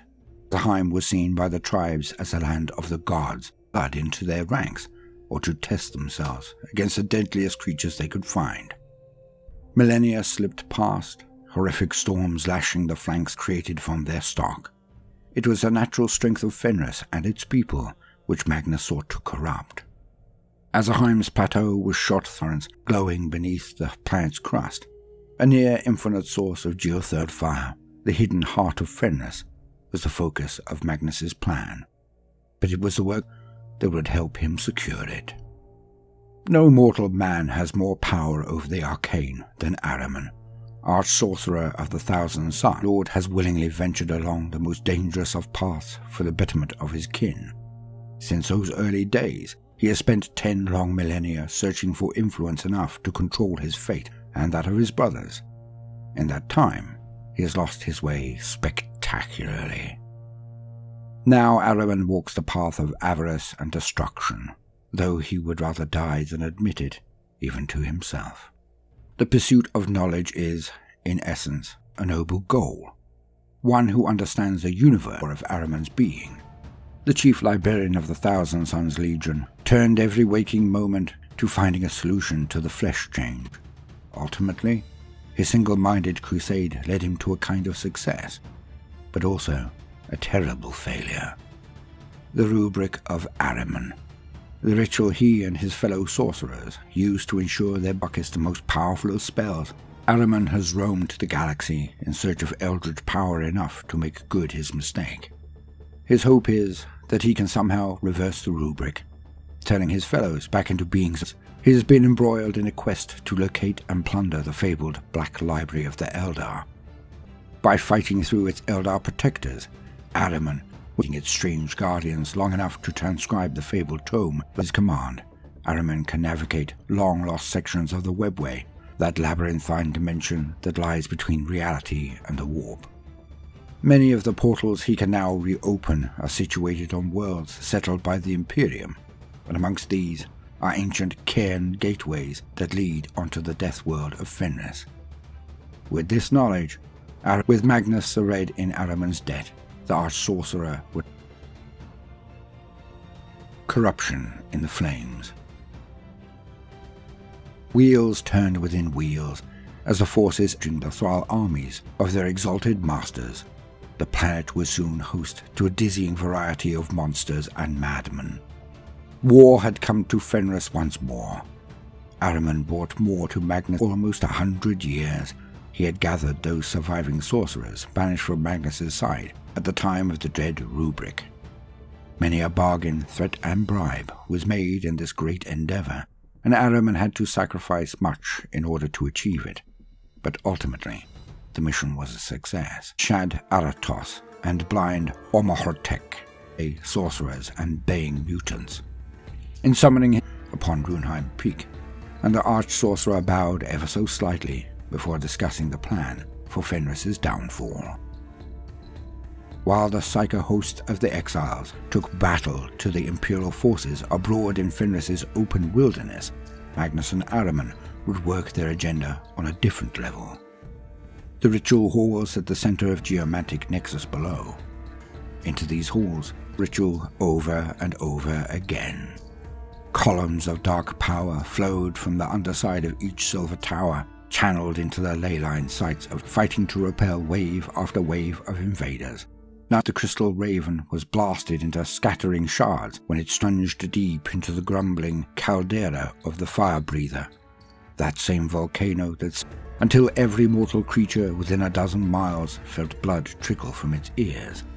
Then, with a titanic boom, the volcano erupted. The pyroclastic cloud rushed outwards, blasting the coniferous forests on the volcano slopes to splinters. A sea of boiling ectoplasm blasted upwards from the fire breather, and a great column that sent liquid warp fire surging down its flanks.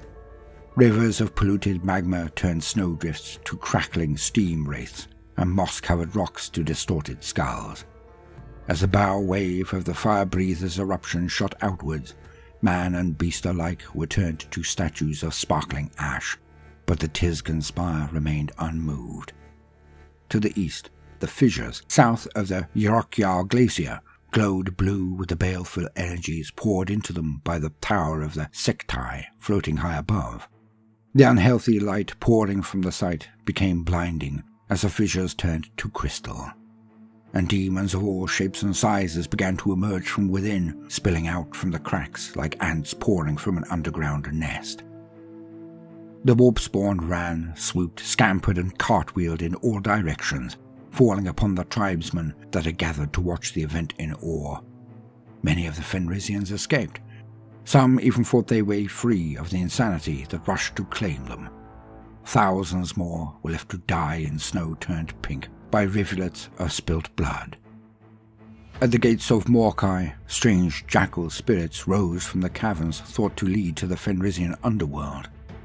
The malefic ghosts hunted down the living to possess them and send them axe first against their kin. The Heavensburg broke from the ice that locked it to the land and went questing for living things to crush, water spuming in tidal waves around it as 1 trillion eyes opened across its surface. The lights in the firmament, once seen as omens of good fortune, wound together in a flaming sky serpent that shed warp light on the carnage below as its jaws yawned wide, then seemed to close around the orb of Midgardia. Under the planet's crust, the rivers of magma flickered and pulsed, brimstone horrors dancing above them like devils at a dark feast. Across the entirety of Fenris, the primeval cold of Hellwinter relinquished its grip, melting away by the raging fire that fought under the planet's crust. A false Flameheim had arrived, not caused naturally by the planet's orbit, but the work of a demon king. Its fires were not the pure and cleansing kiss of the Wolf's Eye Star, but the cursed flame of Tzeentch, change in its rawest form. Within a matter of days, the ice-locked islands that froze together to form Fenris's crust were breaking up, the ripping and groaning of tectonic land masses echoing through the air as if the planet itself was in pain. Perhaps it was, for logic had little hold upon Fenris anymore. Here and there denizens of the inky depths surged up to lash at the armies clashing on the shores of each dwindling landmass, crushing dozens of warriors with rigid and rubbery tentacles the width of a Jarl's longboat. Howling packs of wolves fell upon the foot soldiers of the Thousand Suns, the light of panic and desperation in their eyes.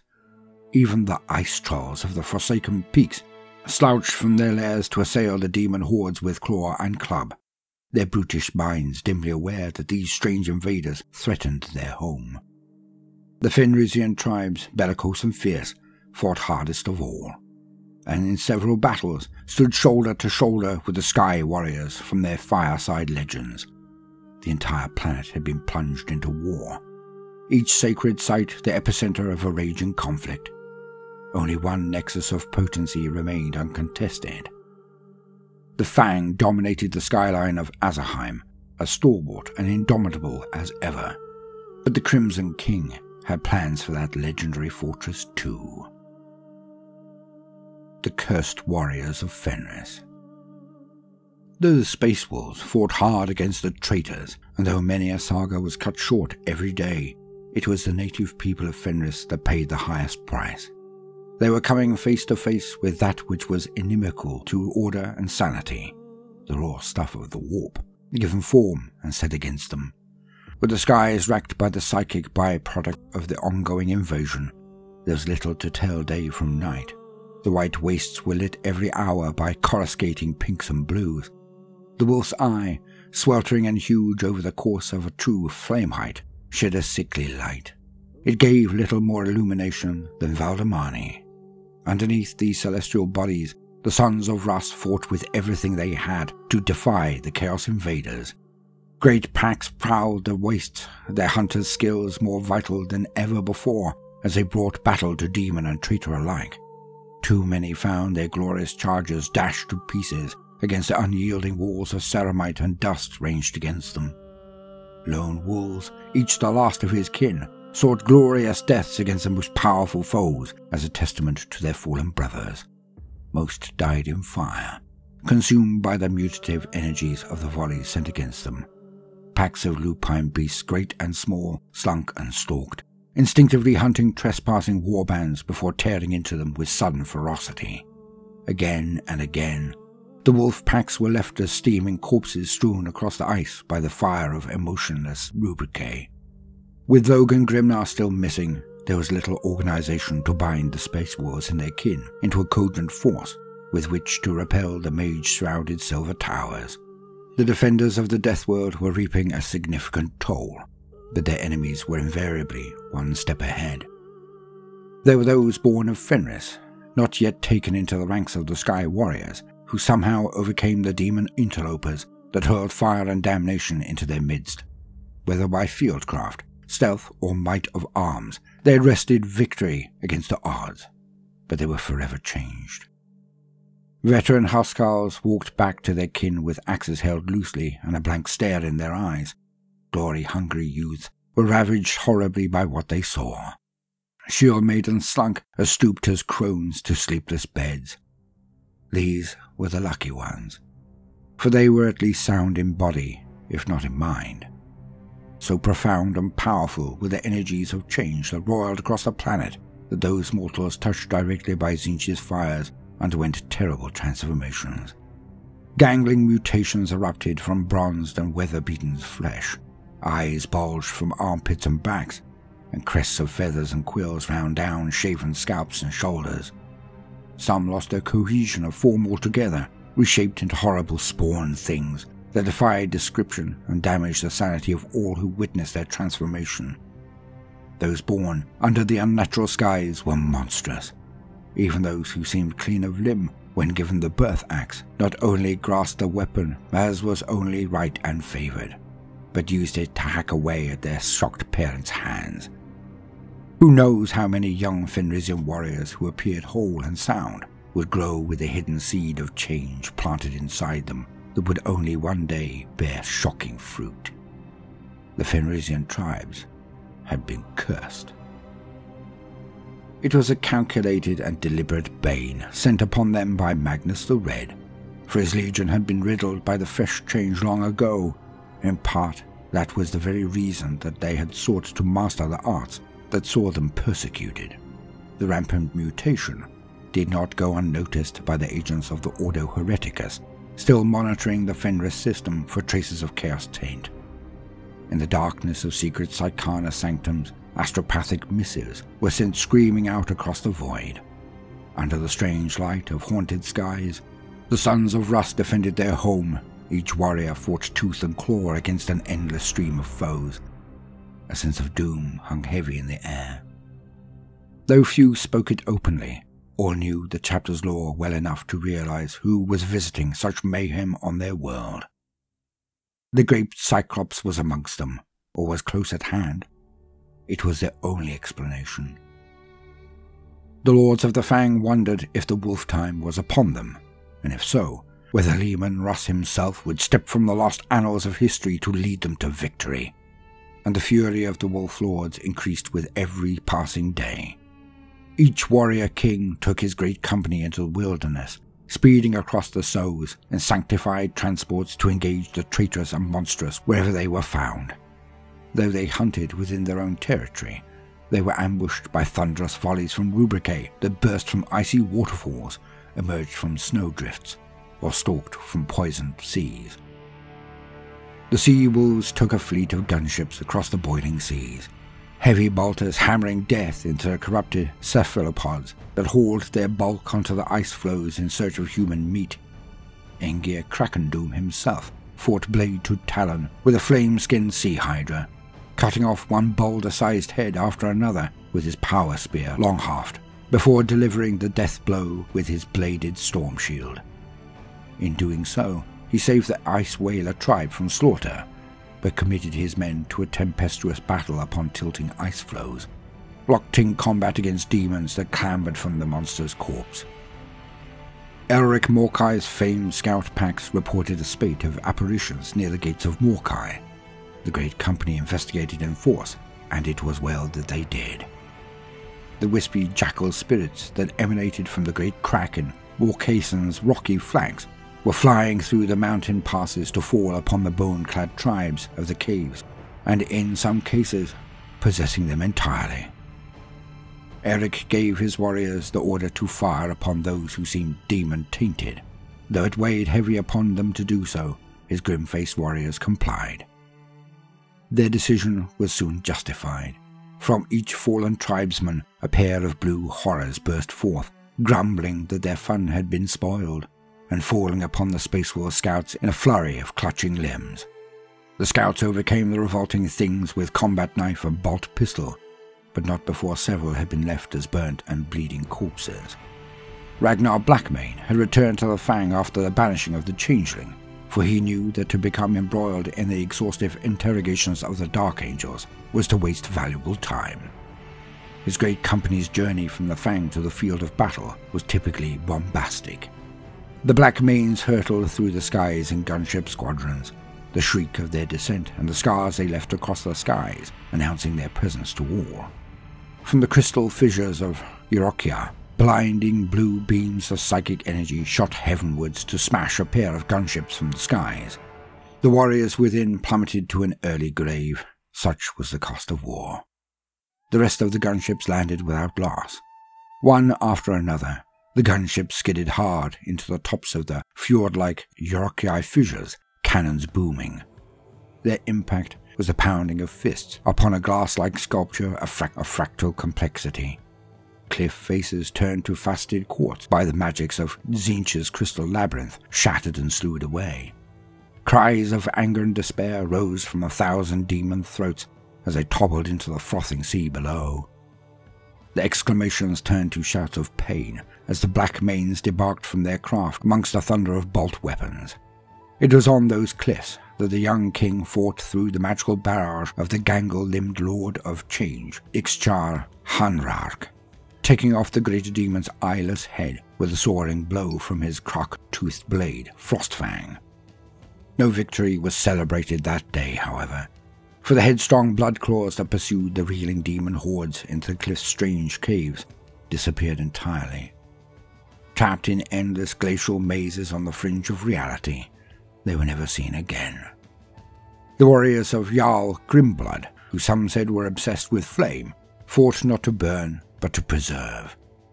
The ancient heartwoods of Oshva Weald, so long harnessed by the indigenous tribes for the creation of stout longboats, were already afire with strange and ghastly energies when the Grimbloods descended from the skies.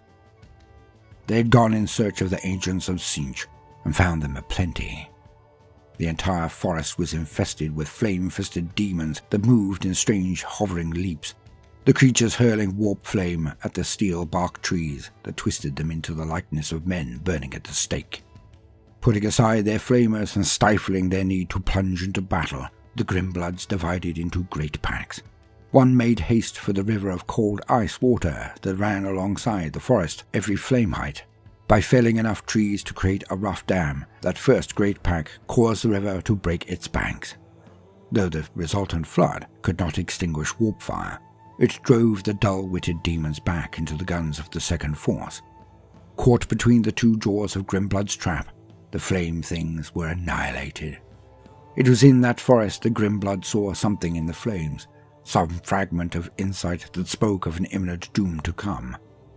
In his mind's eye he saw a river of wickedness, red hot and aflame with hatred, rising to drown the Fang from within. It disturbed him so greatly, he summoned his old ally, the rune priest, Svangthir Ashbeard, to his side, and confided in him. He did so well out of earshot, for the rumours that Jarl Grimblood could see the future in the fire were not ones he wanted to propagate. The rune priest nodded sagely, for his own divinations had led him to much the same conclusions. The host within the flames. The Crimson King's invasion needed two things above all: to keep the Space Wolves on the back foot, reacting to his attacks as they occurred, and to keep them convinced that the true peril of his resurgence was already upon them. To this end, he put into motion a dread scheme that would strike right at the heart of Russ's realm. Rune Priest Ashbeard knelt amongst the embers of the Oshva Weald, hands planted squarely on the ground as he mentally reached out to his brethren within the Fang. There was no answer, for the air itself was tinged with the disruptive energies of chaos. There was something deeply wrong with the world spirit of Fenris. The planet's essence was wounded, and that wound was in danger of being infected by the energies of the warp. All Ashbeard could see in his mind's eye was a cyclopean visage staring imperiously down at him. He broke off the connection with a shudder. If his brothers were there in the mindscape he usually prowled with ease, he could not find them. Calling his chooser of the slain, Via, to his side, Ashbeard set in motion a different plan. He spoke to the cybernetic Corvid in low tones of the vision Lord Grimblood had seen, and bade her reach the Fang as fast as she could. Off she flew, her long black pinions beating hard. Reaching out with his staff, the rune priest harnessed a portion of the winds raging high above and set the hurricane at her back, speeding her on her way. If Kjarl's predictions were true, news of great import went with her. Perhaps the gambit was seen by Magnus, for as the Raven Vire flew hard over the Rans Peninsula, a swarm of sky-shock demons came swooping after her. Faster she flew, but the demons soared on the etheric winds, and their sheer malevolent hunger lent them speed. The foremost demon surging forwards, the balefire energies crackling at its maw so close they turned Vire's tail feathers to scattering ash. Grimblood's message, borne on fragile wings so high in the firmament, was seconds from being silenced. Sudden thunder boomed as lightning blazed through the skies. 6 of the demons were lit by blinding white light before disappearing altogether. The same instant, a storm of explosive bolts hammered out of the gloom to detonate amongst the rest of the demonic pack. Hurtling down from the clouds came the Thunderhawk Iron Spear, its forward doors agape like the maw of some metallic worm. With a roar of turbines, the gunship shot forwards to draw Vire into its cavernous hold, saving her from the shoulder screamers just as they were closing in. The demons cried loud in frustration as the Thunderhawk boosted away. Ashbeard's cyber familiar would bring its message to the Fang, and in doing so, alert its guardians to the disaster that threatened to tear out the Fortress Monastery's heart. In the depths of the Fire Breather, Magnus and his coven of exalted sorcerers chanted baleful incantations above a lake of boiling lava. That same molten rock, already dancing with warp geists after the Silver Tower's beam had struck home, bubbled with foul energies. A mortal man would have died in seconds amongst the sulphurous furore of the volcano's depths, but Magnus was no man, and his vassal sorcerers were long beyond concerns of the flesh. With the primal power of the volcano at their fingertips, the Cabal worked a great rite that summoned their demonic allies into the lava itself. Eyes, mouths, and grasping claws bulged and bubbled through the molten rock until the fiery lake was utterly infested. Magnus had chosen the foremost practitioners of the Pyre tradition to aid him in his work, and now it was their turn to join the army in the Lake of Fire. One by one, the tall-helmed sorcerers turned from creatures of flesh, bone, and ceramite to beings of living flame. Their growing forms slid into the lava as if it were no more than clear water, disappearing under the surface without a ripple. Magnus gave a half-smile of satisfaction before letting his mighty pinions snap out to their fullest extent. Soaring aloft on brimstone-scented thermals, he shot from the volcano and winged towards the jagged peaks of the horizon. The molten army of demons and pyromancers slid through the planet's fiery mantle with the ease of sharks borne along deep-sea currents. Even when effectively blind, they could feel the Fang's direction within the mystic ley lines that crossed Fenris, for its indomitable spirit was such that it had a psychic presence of its own. Closer they swarmed, bearing down on the geothermic energy farms that powered that vast fortress from below. Their intent was to attack the Space Marines' inner sanctums from within and destroy their generatoriums, plunging them into darkness and silencing their guns so their brethren could close in. They had chosen a vector of attack so strange that even the Rune Priests would not look to guard against it. It was a plan worthy of a demon Primarch. And as the molten army bubbled through the magna culverts of the Fang, it looked as if it would be an unprecedented success. In the depths of the Fang, the Iron Priests that sprinted into the bedrock of the Fang were on the brink of desperation. If the Raven's message held true, they had little time to intercept the strange invasion already inside the Fang. First, they sought the aid of one of Fenris's greatest heroes. Bjorn the Fell-Handed would march to war once more. The Fang's dungeons have long been home to those secrets the Space Wolves had chosen to keep hidden from the wider Imperium. The Fortress Monastery is of such immense size that only the Iron Priests know the full extent of its reaches. Its tunnels are said to be more numerous than the hairs of a troll's back, and they spread for miles throughout the plateau of Azerheim. The great companies, a fraction of the strength they once amassed during the time of the heresy, barely fill the upper tenth of the Fang when they gather in chapter strength. Though this gives the Space Wolves an extensive lair in which to practice their customs and preserve the culture of their race, it also made defending every acre of the Fang next to impossible. Up through the vents and culverts of the iron vaults came a bubbling tide of magma. An unnatural stink pervaded the lower levels of those torchlit halls. The overpowering scent of charred flesh mingled with an acrid chemical tang. The temperature in those lonely depths, usually far below the point of freezing, started to rise to a prickly, itchy heat. Change was coming to a part of Fenris that had remained fundamentally the same for several millennia. The first creatures to crackle up from the rivers of molten warp stuff were brimstone horrors. These tiny flame beasts spat gobbets of fiery liquid upon the sacred sigils the Space Wolves of Russ's reign had carved into the walls to ward off Maleficarum, the influence of chaos. The runes seemed to flare, and the nearest brimstone horror was snuffed out as if by pinching curve-bodied creatures known as flamers. They hurled warp fire from rope-muscled limbs, belching out conflagrations that melted away rock and lead pyromancer of the Tizgan host, and a trio of his fellow pyromancers. Their fire forms coalesced from the magma, first horned helms, then broad shoulders, then robes of shimmering above a river of molten rock that now flowed like a sin, as ever more demons rose from the glowing river of fire, then set off to the south, warp flame trailing in their wake. The mission that Magnus had given his fire shapers was to cause as much destruction within the depths of the Fang as possible. This they did gladly, partially to avenge the hundreds of his warriors that had died assailing the fortress monastery in Millennium 32, and partially to draw attention from their Primarch's true works.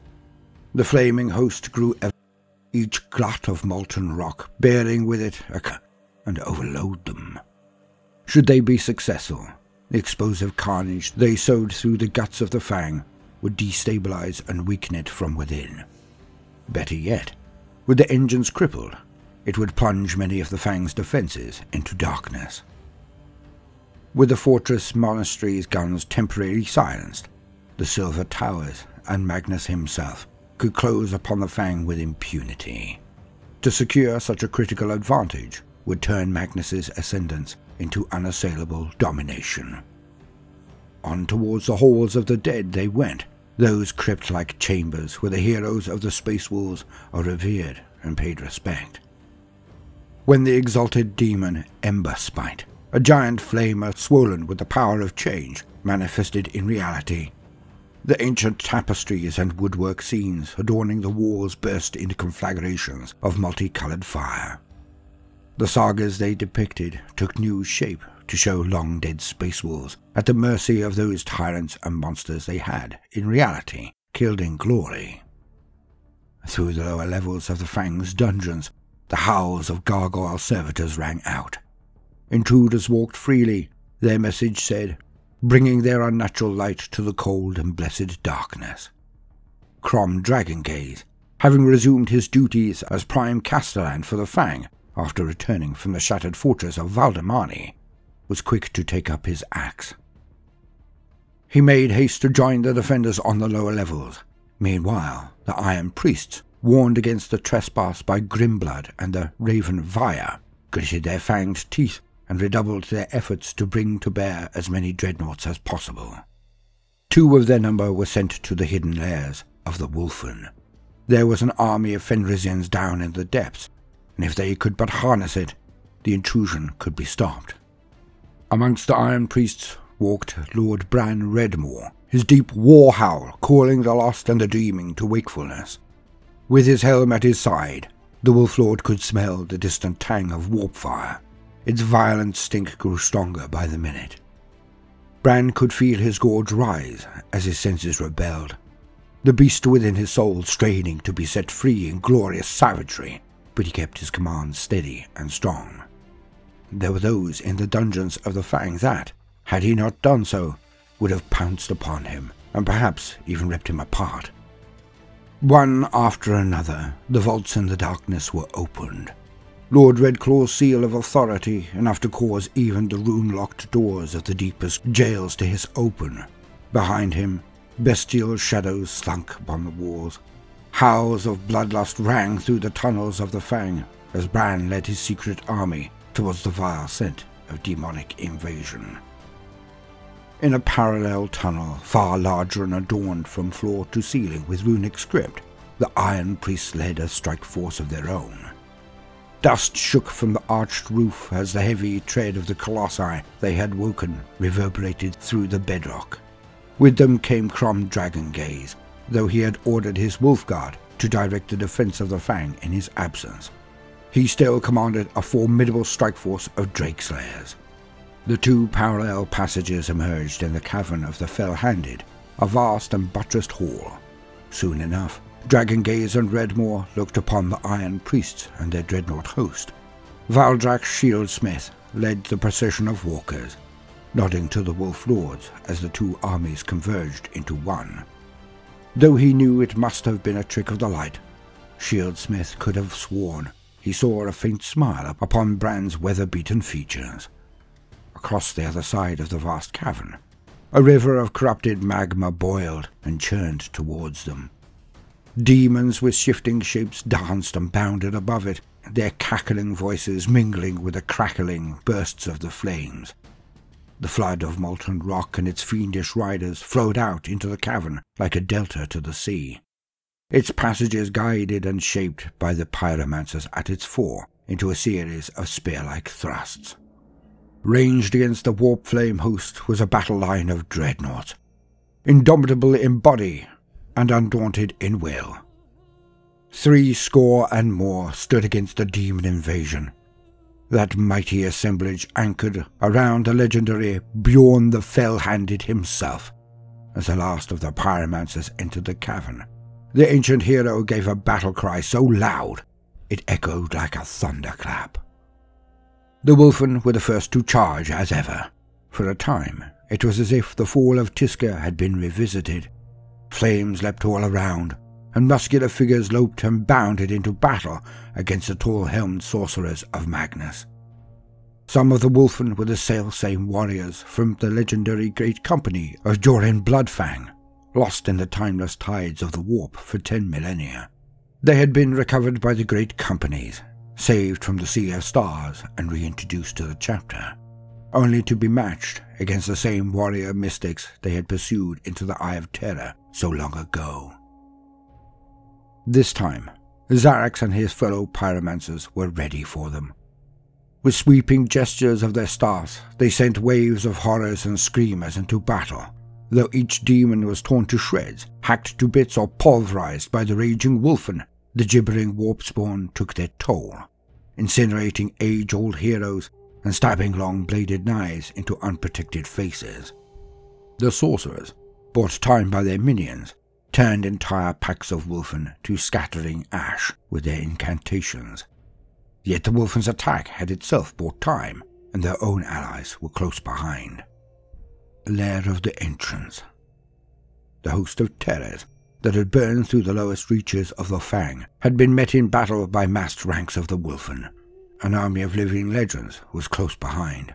Each hero was a manifestation of the Space Wolves' indomitable spirit, armed and armored beyond mortal limitations. They would not abandon their lairs to the Tzeentchian flame host this side of the grave. As one, the Space Wolves' dreadnoughts opened fire. A hail of assault cannon shells crashed home, las cannon beams lancing through it like lightning through a storm. The closest of the pyromancers, Avantu Thotek, waved his staff in a serpentine gesture, and an incoming salvo of metal projectiles was melted by the intensity of the warp flame's strange heat. They splashed home as little more than quicksilver beads. The first volley of las cannon beams shot overhead, missing the demon host completely, but striking the chains that held the cavern's seal gate in place. An immense guillotine blade of adamantium came slamming down, cutting off the invaders already inside from those flame demons coming through the tunnels to reinforce them. Many of the dancing fire demons that capered within the cavern misread the situation and cackled in triumph, thinking their Space Wolves' prey sealed in and at their mercy. Then, the dreadnought's Hellfrost cannons opened fire in unison, and the deadly truth became clear. The leading edge of the magma river was blasted backwards like a wave crest caught in a gale. Fire became ice as the molten stone formed into a freezing wall. It curled around Tharax Throtep as an immense and many-fingered hand of igneous rock. For a second, the sorcerers pinned in place. A pinprick of light glowed from within the wall for a second. Then the entire edifice burst into a scattering cloud of skeletal phoenixes that shrieked outwards in all directions. Where they reached the edge of the cavern, the avian demon thing set fire to the dank rock of its walls, in the process sending a wall of smoke billowing out to obscure the Tzeentchian host from the guns of the foe. Emboldened, the fire demon surged forwards once more, and Zarax Throtep hurled bolts of coruscating flame so fierce they melted through even the adamantium hulls of the dreadnoughts to incinerate the half-dead warriors inside. A wall of warp fire surged across the cavern floor once more. This time, it was Bjorn that stood in its path, his ground-shaking stride pounding into a slow but unstoppable charge. He hit the wall of flame without slowing. The runes of majesty and preservation upon his hull flared the icy blue of a winter sky as they fought the maleficarium that threatened to consume him. Out from the wall of psychic fire he came, swathed in serpents of red-hot rock and glowing head to toe with incandescent energies. For a moment, the Iron Priest feared the giant warrior had gone to his final death. But the fell-handed bore the blessings of Russ himself. He had even faced Magnus, and lived. The streams of flame converging upon Bjorn grew brighter as the pyromancers channeled ever more energy into him. One by one, his ice runes burnt out, and though a dozen dreadnoughts were charging in his wake, their aid would come too late. Bjorn's hull began to melt, steam wraiths cackling wherever the fire serpents constricted to send rivulets of adamantium hissing to the flagstones. Then came the howl. Hundreds of wolfen, recovered from the four corners of the galaxy after their long exile, charged in close. Amongst them were loping, long-limbed were-creatures, sprinting from a side passage in the gloom, yellow eyes glinting in the firelight as they came to the aid of Bjorn. Some were rangy and thin, others massive and barrel-chested, giants with lupine heads that wielded great ceremonial spears. They gathered around their lord, Bran Redmore, and the rampaging dreadnought known only as Murderfang. The feral machine's destructive wrath spurring them to ever-escalating feats of violence. 100 different fusions of wolf, tribesman and space marine leapt and bounded over the spreading delta of magma, teeth bared and saliva drizzling from snarling mouths. Even a Fenrisian predator beast would have balked at crossing the magical flame, but the were-things that called the dungeons their home truly knew no fear. Scores upon scores were burned, transformed, reduced to ruin, but the rest came on in a tide of tooth and claw. They fell upon flame demons as if starving for their meat, ripping away the strange spongy flesh of the demons in great fiery goblets as even the magma burned their limbs away to glittering embers. 2 of the pyromancers were borne down, slain as much by raw fury as by any strength of limb, whilst the others blasted the wolf creatures to ash.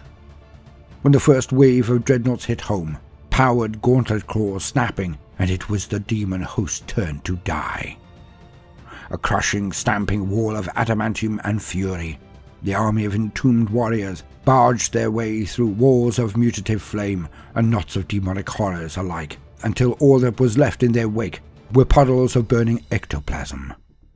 The battle in the depths of the Fang raged fiercer with every passing second, but Zarak's Throtep was nowhere to be seen. In the reactor chamber beyond the cavern, fires leapt and danced as if given malicious life. Chapter 3. The Serpent and the Wolf.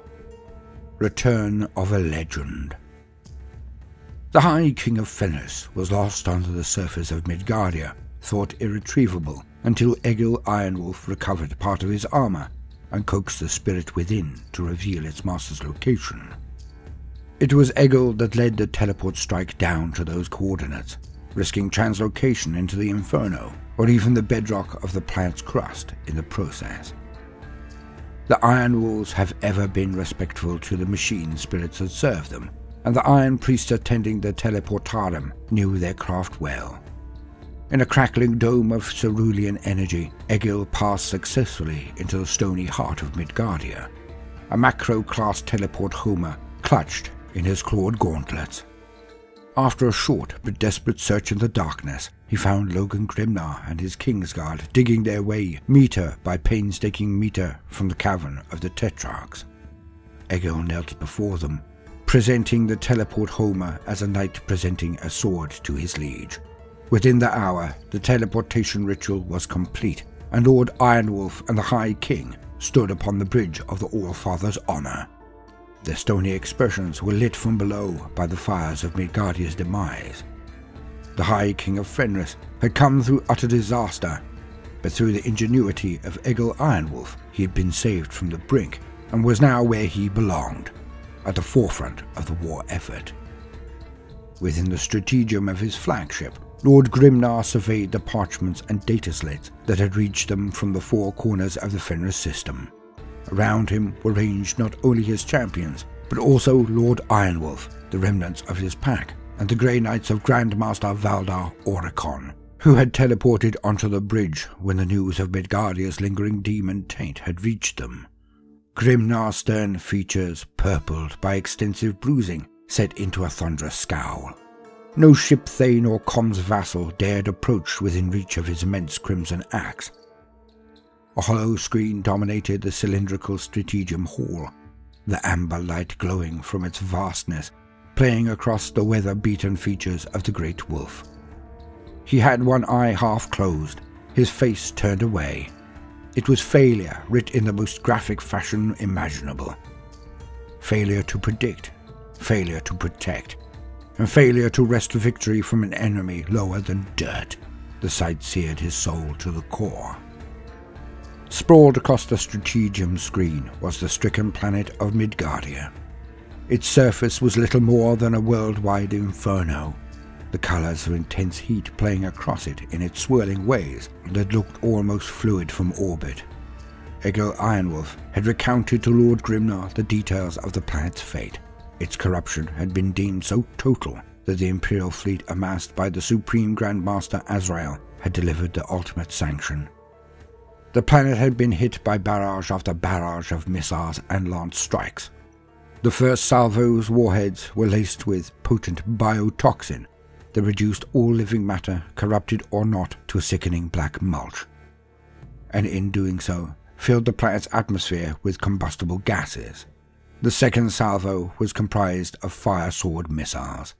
These had detonated with such blazing force the very air of the planet was ignited from sea to sea. The searing inferno that followed was fierce enough to melt rock. It turned every living creature to ash, reduced proud bastions to slouching mounds of molten metal, and banished the demons of Nurgle, along with their plagues, back to the warp. Grimnar took in every new piece of information in solemn silence, his great maned head shaking as the gravity of the loss settled in. Midgardia was once home to billions of souls, born survivors one and all. Their refusal to abandon their homeworld, despite its lethal fungus jungles and sulphurous tunnels full of natural hazards, spoke to the Fenrisian mindset. Rugged and tenacious, every year the Midgardians had raised regiments of grizzled Astra Militarum that the Space Wolves had counted as reliable and like-minded allies. Their loss was a grievous blow to the Fenris system and the Imperium as a whole. Grimnar was a ruler of great wisdom, and he knew that a planet as riddled with chaos taint as Midgardia had only one fate left to it. Galling as it was to admit, the Dark Angels were right to have purged the planet in order to prevent the nightmare of the demon from spreading further, and yet they had left the deed unfinished. "My liege," said Egil Ironwolf, his eyes cast respectfully down, "what is our truest course?" "I think you know," said the High King. "We do what is right." Nearby, Grandmaster Valdar Oricon turned, his head cocked. "The deed is done, is it not?" he asked. "Our course lies towards Fenris, if the Astra Telepathica speaks true." "I wish for nothing more than to defend the Hearthworld," said Grimnar. "But there is still a duty to fulfill here." Oricon braced his hands on the stratagem's raised dais. "You think the Dark Angels have not struck a blow dire enough?" "Midgardia is resilient indeed," said Grimnar, careful not to give away too much. "It is a world below the ground as much as above." Oricon shook his head. "The firestorm would have stolen the air from the lungs of any mortal citizens who sought to hide." "Not so," said Egil Ironwolf. "The hermetic vaults are hypercooled and built to keep out every possible hazard, down to the last spore." "Then the first have chosen the wrong modus for their exterminatus," said Oricon. "Is that what you are telling me?"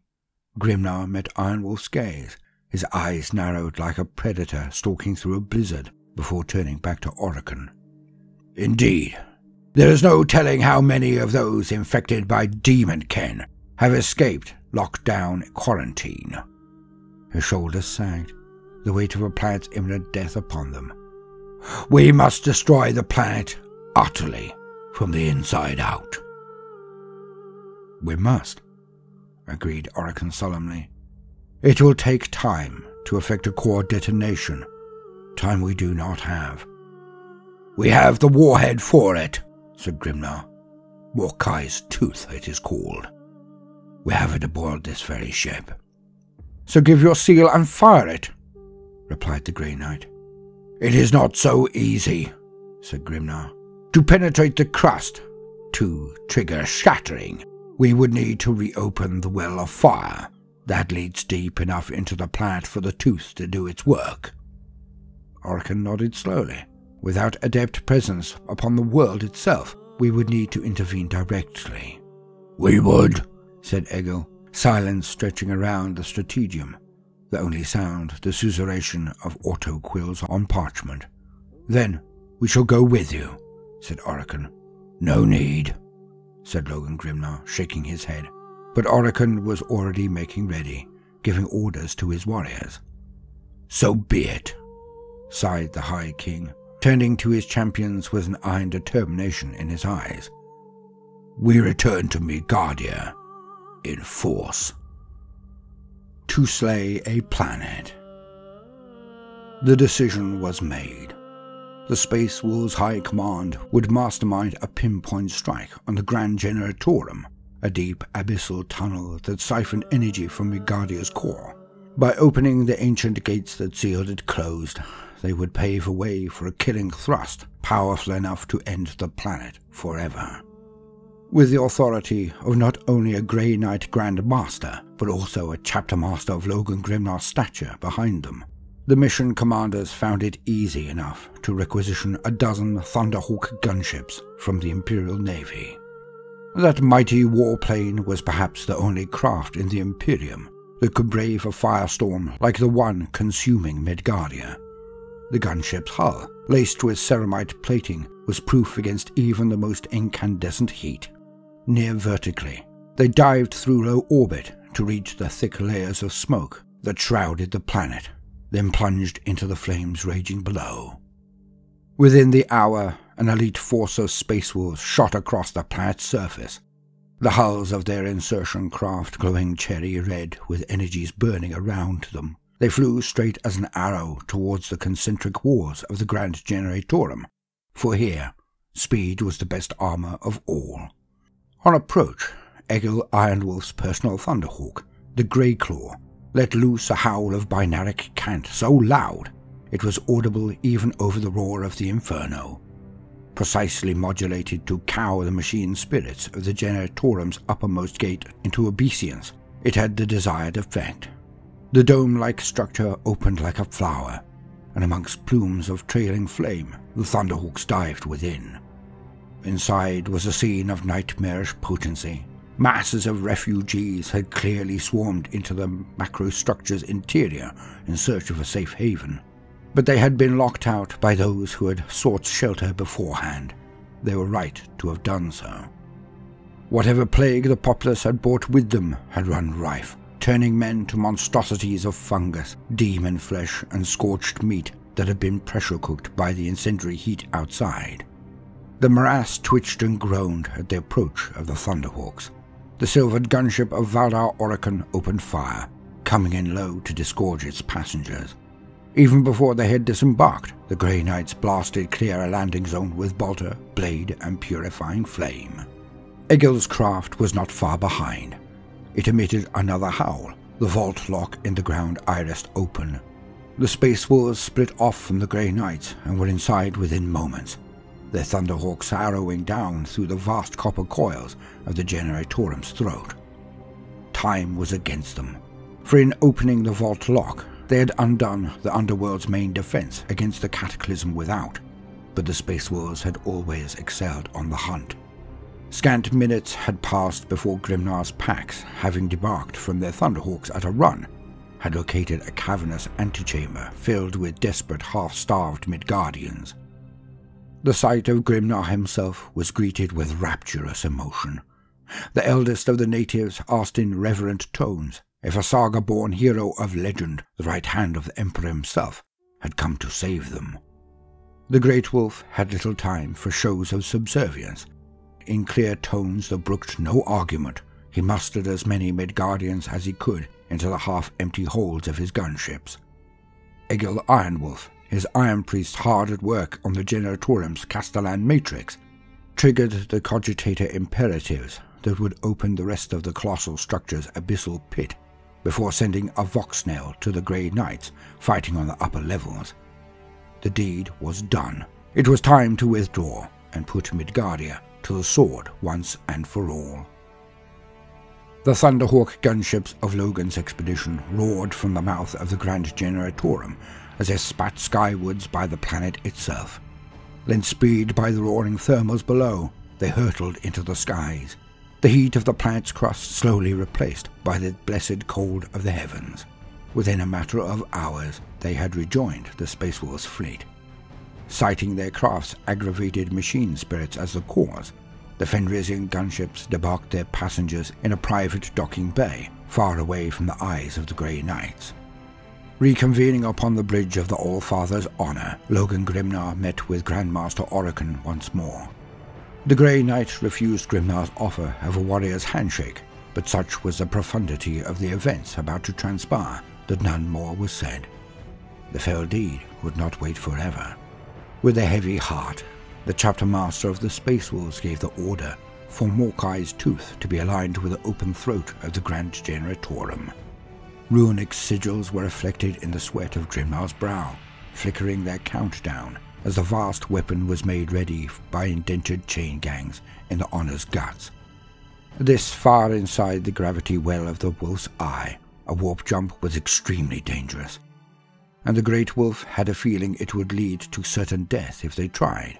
Timing was critical if they were to ride out the shockwave of the coming blast. The entire battle barge, so large it could house 12 companies and still have room to spare, shuddered as the colossal missile was launched.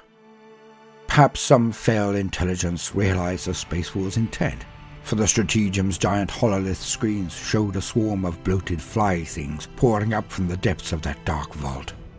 The numbers were such that darkened the skies, but it was too little, too late. Morkai's tooth, its nose cone aflame with destructive energies that burned an unforgiving path towards the yawning pit below, plunged into the Grand Generatorum's open gullet. For a moment, it disappeared from view. Then all was blinding light. Midgardia's death blasted fire into the void. Those looking upon the planet's demise directly were blinded forever by the intensity of the explosion. The planets nearby were riven by destructive energies.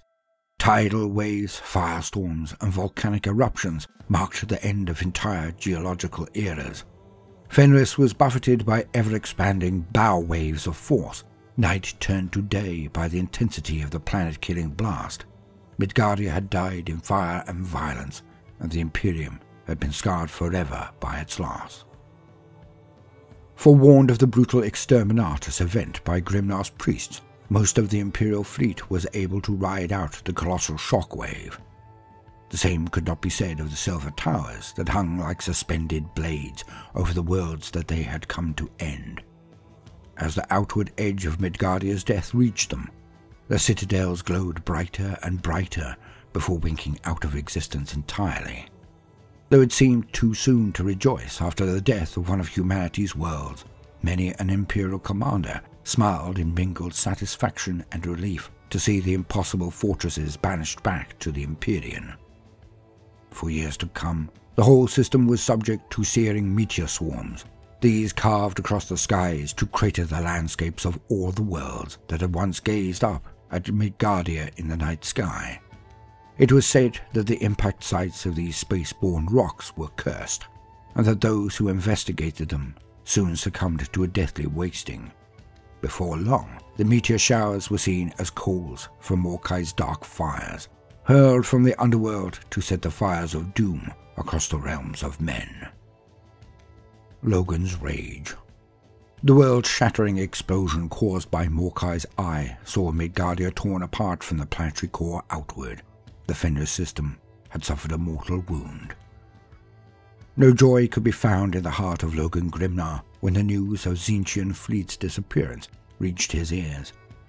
The Fenris sector was largely free of the Silver Tower's curse, but a planet under his guardianship had been slain, and by his own hand. Emotions blazed in his chest, as fierce as the fireball that now marred the heavens, but instead of dwindling, they grew hotter with each passing minute. The Cyclops was behind this, an old enemy of the sons of Russ, and a cunning one. He knew it as surely as if he could hear the monster's laughter ringing in his ears.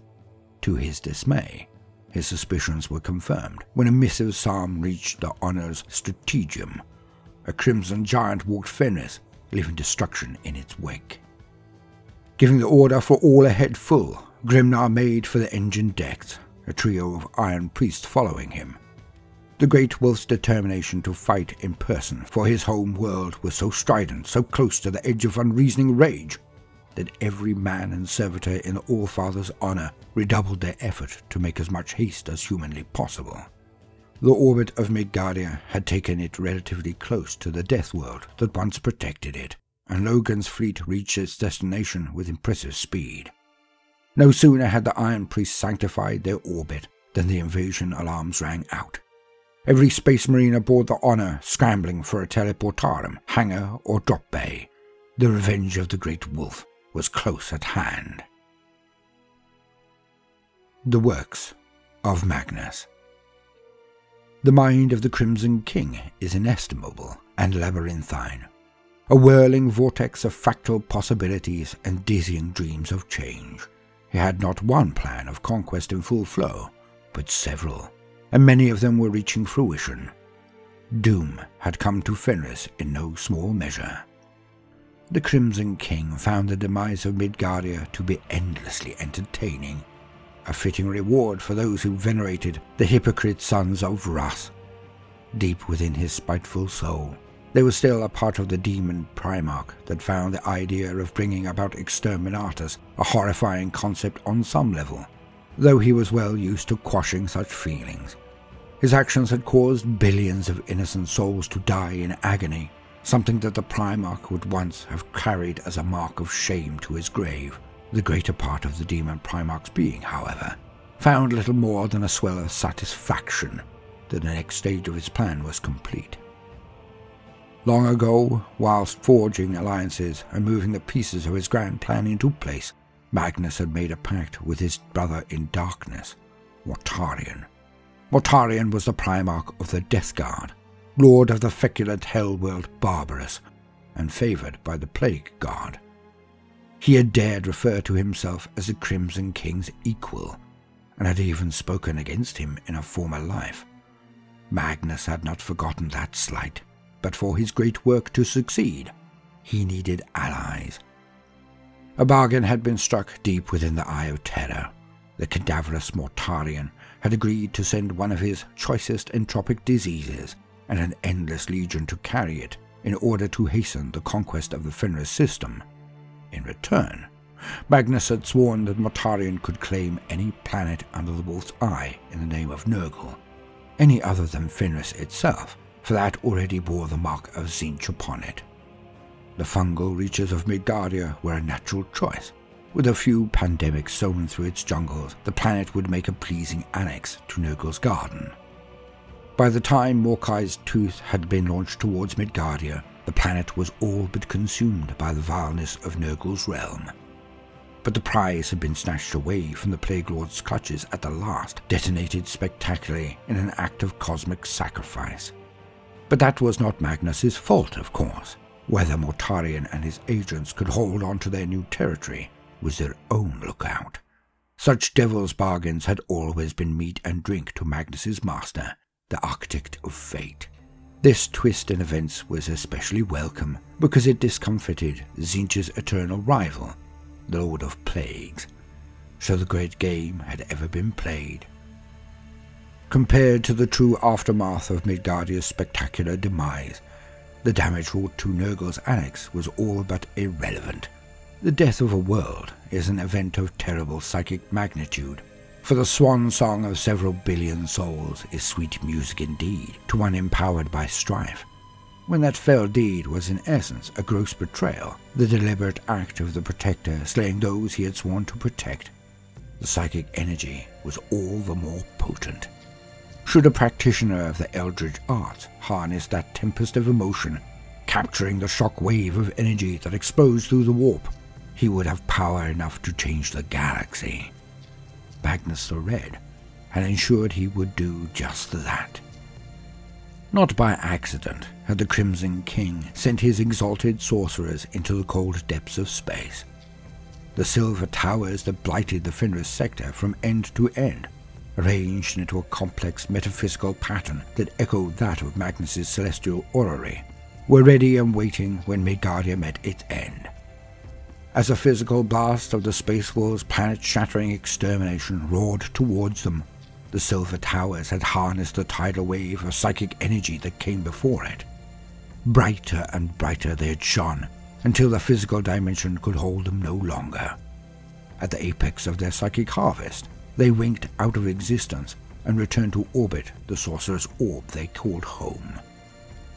The commanders of the Imperial fleet that defended the Fenris sector had rejoiced at their enemy's disappearance, little realizing that Magnus's plans had not suffered a retreat, but ensured a major advance along the vengeful path he had chosen. Magnus's desire to visit the pain of betrayal and wrongful execution upon the Space Wolves was not born entirely of spite, nor some twisted sense of poetic justice. Even an apprentice mage knows that like affects like, and that there is power in the echoes of form and deed. Possessing the likeness of a victim makes the spells easier to achieve, and to include a part of the target in the ritual, a fingernail, hair, or treasured item, increases its connective potency ninefold. Such petty curses were beneath one such as Magnus. His concern was not to use an echo of a single adversary's physical form, but of cataclysmic events that had resonated throughout history. One in particular, in fact, the burning of Prospero. The mutative curse of the Wolfen had been seeded deep. The lupine flesh change so cunning in its delivery, it was welcomed and spread by the very warriors it would soon lay low. Even now, the Space Wolves were being changed by proximity to their feral brethren. Proud and handsome warriors devolving into atavistic caricatures as the most bestial aspects of their nature were made manifest. It was a calculated affliction, and one that had caused the intolerance and suspicion of the Imperium to turn upon the warriors of Fenris with vengeance. By having the changeling play so expertly upon the rivalry between the Dark Angels and the Space Wolves, Magnus had shown the sons of Russ what it was like to be persecuted for their genetic deviance. More than that, it had given them a taste of what it was like to have their sovereign domain bombarded by those who had once been called brothers. The works of the Cyclops did not stop there. In bringing fire and damnation to Fenris, Magnus had given his adversaries a taste of his own people's fate. The gene stock of the Space Wolves was tainted by mutation and madness, and monstrous tentacled fiends hunted those still hale and strong. In turning one brotherhood of Space Marines against the strongholds of another, he had ensured the flames of the Horus heresy roared back into horrible life. More specifically, by manipulating the Space Wolves into destroying a world populated by their former allies, Magnus had echoed the execution of his own planet and expertly harnessed the psychic backlash of billions of dying souls in the process. In terms of metaphysical ritual, it was the single most powerful arcane gambit to have been attempted since the ignition of the Astronomicon.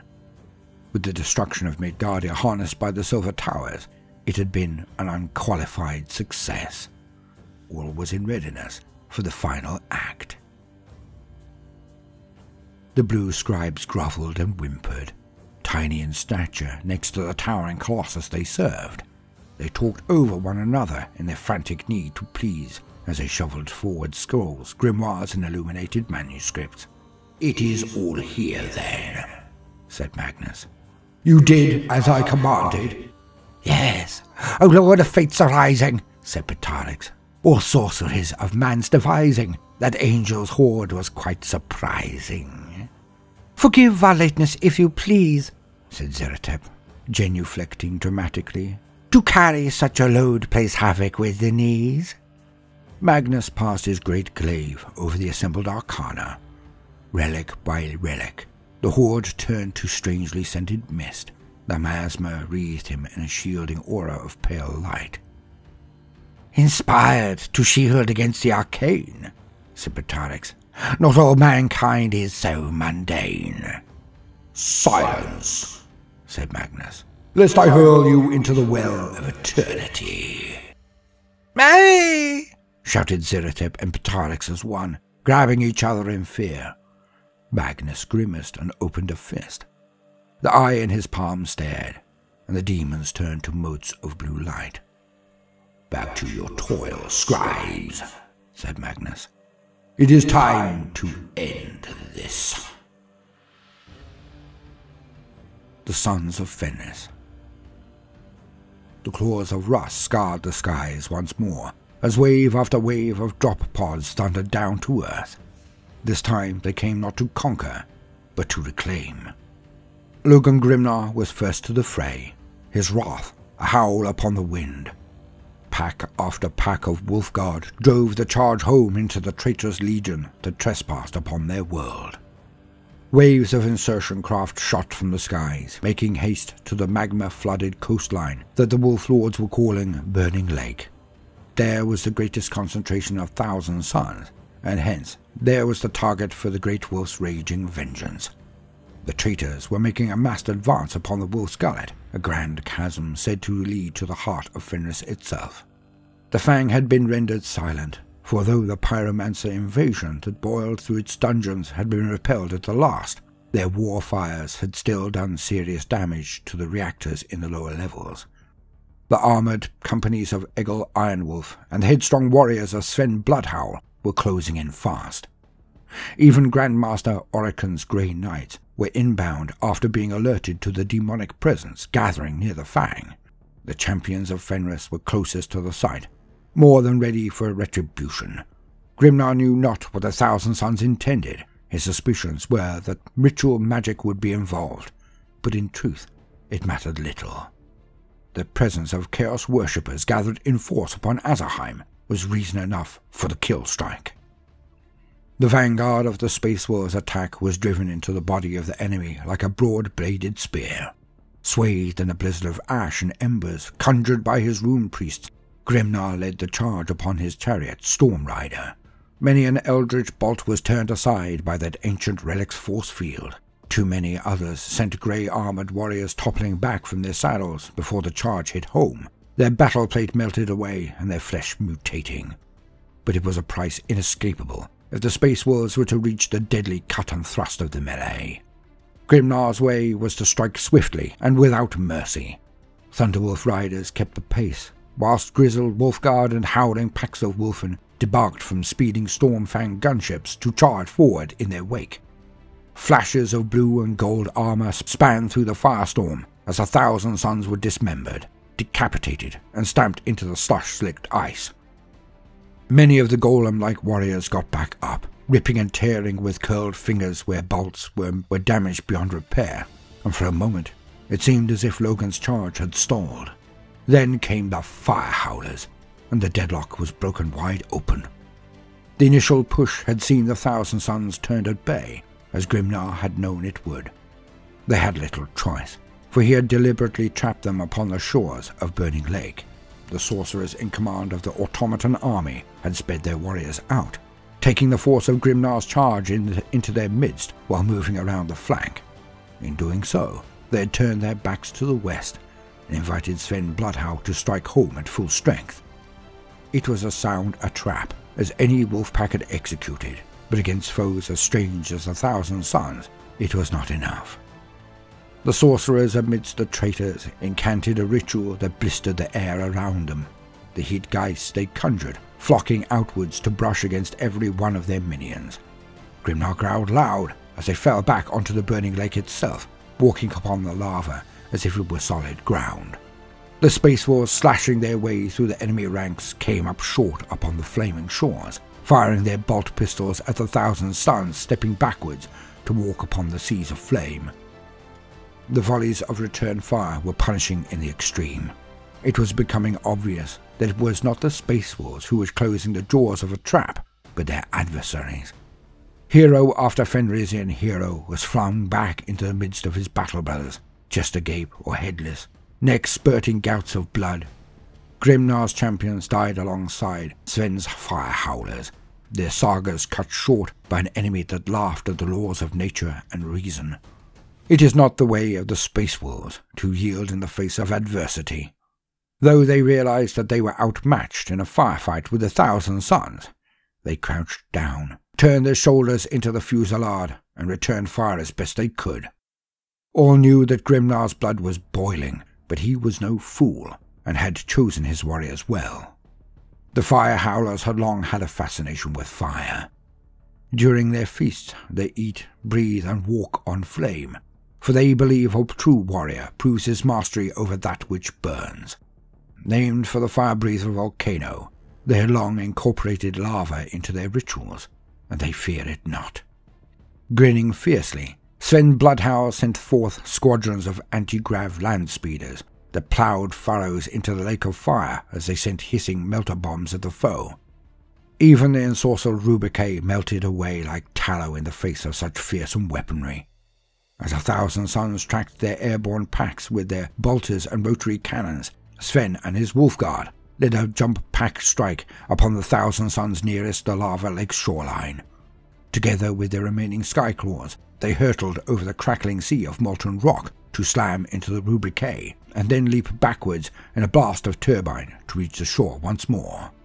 Those of the 1,000 Suns that toppled were not burned by the lava, for their master's sorceries had inured them to its killing heat, but they sank nonetheless, vanishing from sight with no more than a few glopping bubbles to mark their demise.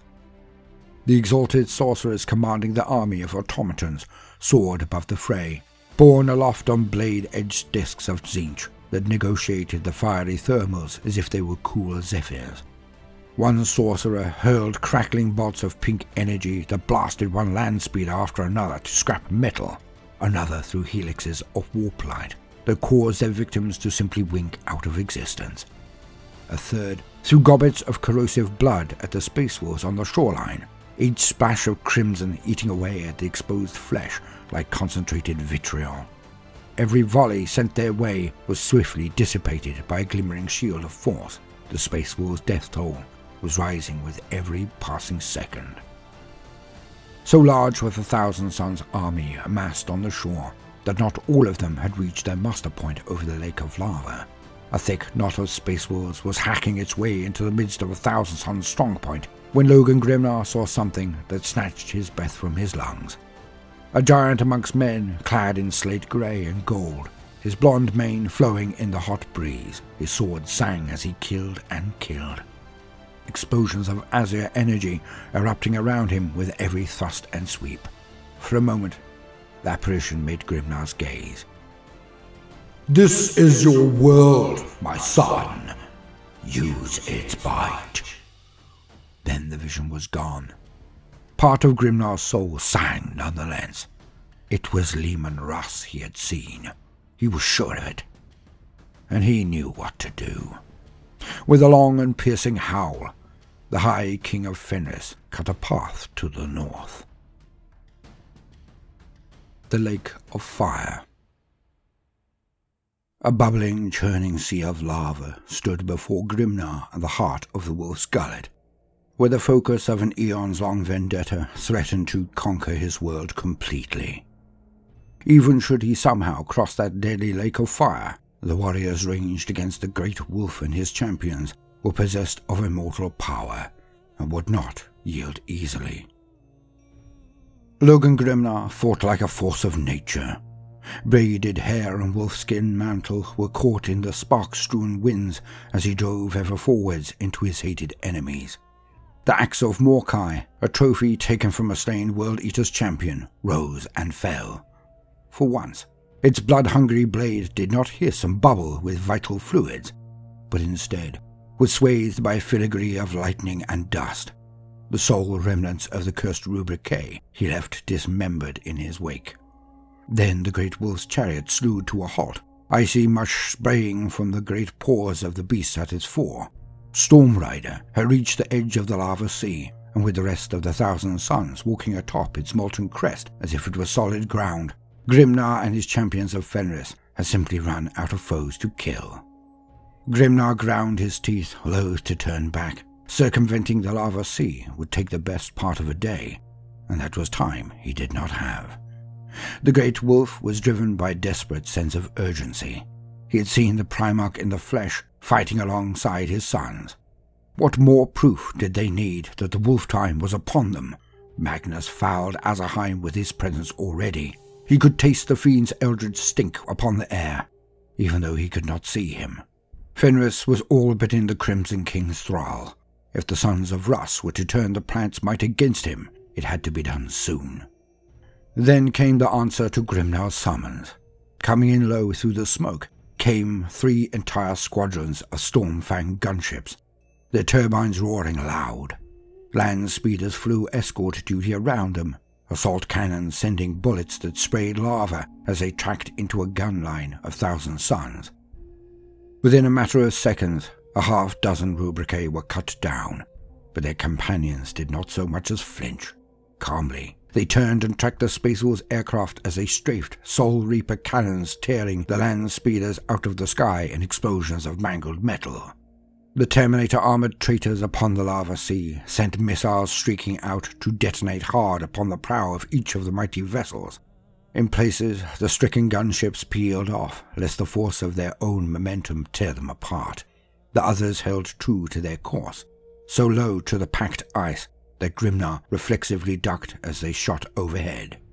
The Great Wolf smiled as the gunships fired not upon the sorcerers and their army of mindless Thousand Suns, but upon the sea of lava itself. Their Hellfrost cannons, weapons unique to Fenris that could freeze every cell in a target's body, scoured the molten lava over and over. In a matter of seconds, a long tongue of cooling rock extended half a mile into the lake.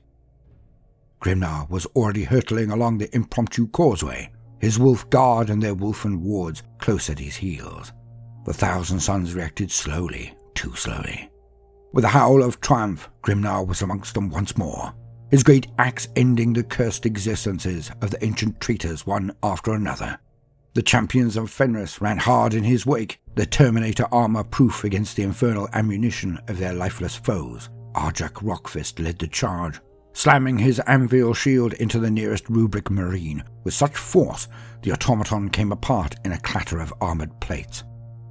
The Thunderhawk Iron Spear followed close behind the Stormfang gunships, heavy bolters booming as they sought the sorcerous masters of their enemy force. A bolt-spitting Stormfang was pulled from the sky. As it swept past the Thousand Suns' Telekine Akazept the Ingrate, the gunship ploughed into the magma in a spray of molten rock. The Telekine waved a mocking finger, his laughter chilling upon the wind. A moment too late, the Iron Spear blasted the sorcerer to atoms with a stabbing beam from its turbo laser. But the revenge kill was enough to cause the magistrate's fellow psychers to focus on their own defense rather than pressing the attack. The Thunderhawk's claws were savage, but it was that which it held in its metallic guts that posed the greatest threat. The Great Wolf had commanded his rune priests to attend him, despite the likelihood of meeting a demon Primarch head-on, and Magnus the Red at that. In a psychic confrontation, they would likely die to a man within a matter of heartbeats.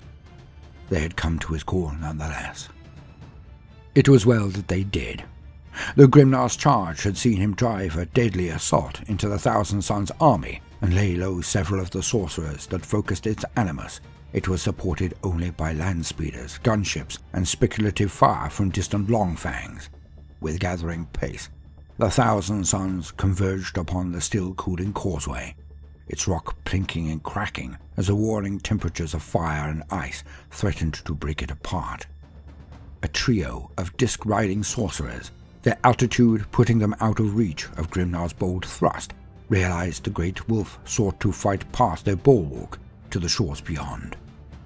As one, they raised their staffs towards a Stormfang squadron, carving overhead for another attack run. Vast pinions appeared in the sky as a winged serpent, even larger than the legendary Fenrisian rock, took form. It darted forwards like a striking cobra, ripping the Stormfangs from the air one after another and crushing them in explosions of blue fire. The rune priests inside the Thunderhawk were not found wanting. On approach to Grimnar's location, they had begun a summoning of their own, and the belly of the Iron Spear was strewn with pelts, bones, and blooded runes. With a terrible, ear-shattering roar, a vast lupine head reared out of the burning sea. A fiery mane cascaded from a colossal skull of molten rock, jaws drizzling ropes of darkening magma, as mountainous haunches pushed a tidal wave of lava across the endless ranks of thousand suns. The Fire Breather, mythical totem of Sven Bloodhound's great company, had emerged from its volcanic lair. Jaws lined with jagged stalactites crunched down on the winged serpent conjured by the thousand suns, dissipating it in a burst of flame. The titanic wolf-thing came crashing back down into the lava beyond, tidal waves of red-hot liquid slopping over the massed ranks of Rubrikae. Suddenly, Grimnar's path was clear. The last three Stormfangs, hurtling back around for another attack run, came in low to fire their Hellfrost cannons once more. This time the tongue of cooling rock was dangerously thin. Barely 3 warriors abreast could negotiate it without toppling into the waves of lava, but the champions of Fenris pressed on. Foot by agonizing foot, they strained and sweated, and bled until the far side of the Lake of Fire was in sight. There, before them, stood rank upon rank of Terminators, their massive silhouettes unmistakable. They were the Scarab Occult, elite guard of the Crimson King. In their midst stood the distinctive figure of Ahriman, Arch-Sorcerer of the Thousand Suns. Flame and fury. The champions of Fenris gave a thunderous roar as they charged along the icy promontory towards the firing line of Scarab Occult Terminators. Fury drove them on, even as volley after volley of inferno bolts hammered into them. Their determination was the stuff of sagas. Standing against them was the most powerful Psyker of all of his kind. Grimnar's chosen vanguard went to war in the heaviest war gear their chapter could provide, but even Terminator armor could not save them all from the sorceries of Ahriman. Thorfinn Daggerfist went down to a coruscating blast that caught him full in the chest, his face contorted in agony. Belagor the Pale had his head torn from his neck in a spray of multicolored light. Olev Whiteblade was punched from his feet by an invisible force that plunged him into a yawning maw of fire. Those warriors behind them gritted their fangs and ran onwards past the fallen. Should their charge falter, the lack of momentum would see them all slain. Grimnar's chariot veered and jounced as it bore the High King into the fray. The old warrior's eyes met those of Ahriman, the legendary arch-sorcerer who had slain the packmates of Russ himself at the dawn of the Imperium. A wordless moment of pure hatred passed between them, but Grimnar had another fight to win. Beyond the traitor librarian, the great wolf could see only a roiling miasma of energy, that deadened sound as well as vision. With Magnus's lieutenant so close at hand, he could guess well enough what lay beyond. Shouting, he urged his thunderwolves into a sprint and a leap. Chariot and rider alike soared over the heads of the Scarab Occult line to plunge headlong into the strange mist. A Stormfang roared past, its Hellfrost cannon freezing 2 of the Scarab Occult into lifeless statues. Ahriman gestured dismissively, flames leaping from the lava at his bidding. The inert Terminators jerked stiffly back to life, one sending missiles from its shoulder mount to impact with the rear of the Stormfang and send it crashing into the scorched rock beyond. Grimnar's champions of Fenris charged on as the arch-sorcerer reached out a long-fingered hand. 5 streams of mirror-like shards flew out, striking 5 of Grimnar's warriors with a barely audible tinkle of glass. They had flown straight for warriors without helms, and where they struck flesh, the Terminators devolved horribly. Hair sprouted all over, and noses elongated into fanged snouts as they changed rapidly, not into wolfen, but into Fenrisian wolves. Anatomies buckled and reshaped radically within armor, yet the Terminator plate held firm. Flesh and bone yielded first. Howls became yelps, became whimpers, as bones snapped and ground, driven like osseous blades through the bodies of the transformed. The wolf things fell, rolling and spasming sidelong to meet the dubious mercy of a fiery death. Still the champions of Fenris came on. Ahriman launched another psychic onslaught, fiery snakes darting like sidewinders from his eyes. This time it was Arjak Rockfist that led the charge, 2 of his shield brothers on either side. They raised their heavy storm shields, a living battering ram of ceramite and muscle pounding forwards at a loping run. The baleful energies curdled, turning to foul-smelling but harmless ectoplasm. Behind the shield wall was Njal Stormcaller, debarked from the Iron Spear and working hard to disperse every spell hurled their way. Arjak and his Wolfguard had the chance they needed. The Scarab Occult stitched their fire across the Space Wars line with clinical precision, aiming for knees and helms instead of the well-protected bodies of their foes, but the Shield Brothers were accustomed to such powerful impacts. Here and there a warrior staggered, only to spring forwards again, enraged and growling. The Wolfguard charge hit the Scarab Occult line with the force of a wrecking ball. Somehow the Sekhmet kept their footing, sliding back along the ashen shore, but remaining upright. The Scarab Occult fought with a serpentine speed quite unlike the dreamlike movements of the Rubricae. The automaton warriors parried hammer blows with elegant sweeps of their curved blades. 2 even disarmed their foes, whilst another sent a lightning-clawed champion sprawling with grievous wounds across his torso. Then Arjak barreled into the fray, shield first, opening the Scarab Occult's line and hurling foe hammer sidelong. The weapon struck Ahriman full in the side with a loud crack, sending the sorcerer skidding away in a flurry of actinic lightning. There was a flash as foe hammer teleported back to Arjak's modified gauntlet. When it faded, Ahriman had disappeared. With the arch-sorcerer's augmentations banished, the Sekhmet no longer fought like demigods from Prospero's mythic past, yet Arjak and his Wolfguard were still more than evenly matched, and 1,000 Suns had numbers on their side. It was not long before the champions fought more like brawlers than warrior kings, headbutting, elbowing, and lashing out wherever they could at the indomitable Crimson bodyguards that had somehow fought them to a standstill. The ember storm raged around the combatants, fanning the flames in the hearts of Arjak's shield brothers to new heights. Here and there along the lines of battle, one of the Fenrisian champions would open his foe's guard, a thunder hammer following soon after to crush the armor to buckled ruin. Slowly, painstakingly, they pushed their enemies back, and every step they won allowed more of the Wolfguard to gain the beach. Just as the initial stalemate of 2 well-matched wrestlers gives way to sudden victory, the champions of Fenris found themselves suddenly on the ascendant, barreling through the ranks of the dispersed enemy to slash and pulverize and stamp their enemies into the rocky ground. The miasma that had claimed their lord dissipated fast, revealing the spectacle beyond.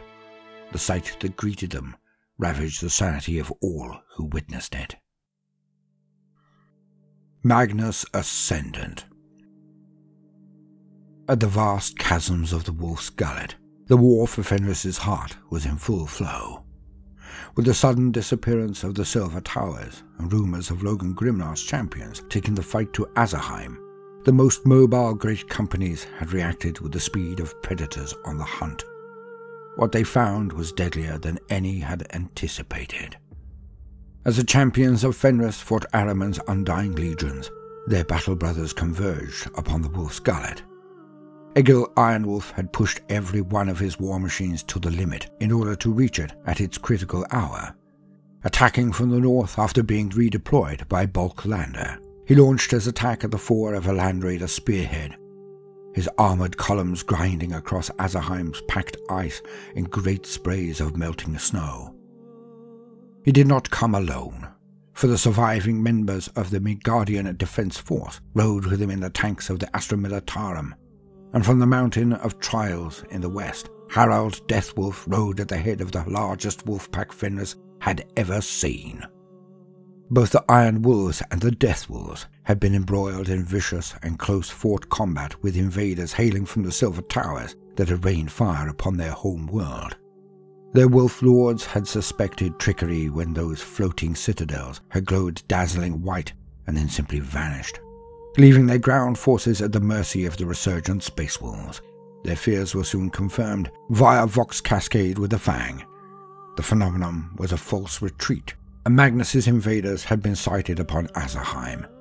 Before the hour was out, the great companies had broken what remained of their enemies and made all speed for the Fang. The 1,000 suns that had appeared upon Azerheim had marched from a shimmering portal that had spiraled out of nothingness at the mouth of the Wolf's Gullet.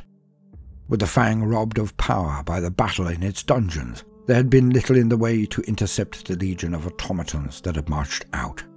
Only when serried ranks of Rubricae had fanned out to stand upon the edge of the vast chasm, their disc-riding masters scouring the snows for signs of the enemy, did the mastermind behind Fenris's plight enter the fray. Magnus the Red blazed once more into reality, surrounded by a halo of psychic energy so intense it melted the snows for a mile around. His striding, upright gaze radiated pride in great measure, and well it might, for his prize was there for the taking. The great companies, spurred to greater speed by the light illuminating the clouds around the Fang from below, raced back to intercept. In doing so, they went to their deaths. The Space Wolves did not go to battle alone against the demon Primarch. From the tumultuous skies darted allies on black wings. Squadrons of Nephilim jet fighters flew as outriders for Dark Talons and massed land speeders. The Ravenwing, dispatched by Azrael himself, had flocked to join their rivals in this deadliest of hunts. It was the Ravenwing that first paid the price for challenging the Crimson King. A bolt of actinic light shot from the center of the rocky circle, marking Magnus's arrival upon Azerheim, a piercing lance of energy so fierce it scarred the eyes of all who saw it. In a flash, 2 jet fighters were disintegrated, the third of their squadron spiraling to crash burning into Azerheim's immense cliff face. The Dark Talons that came in close behind them opened fire with their rift cannons, hoping to banish Magnus back to the warp. The strange unlight of the weapons did no more than blister the Primarch's skin.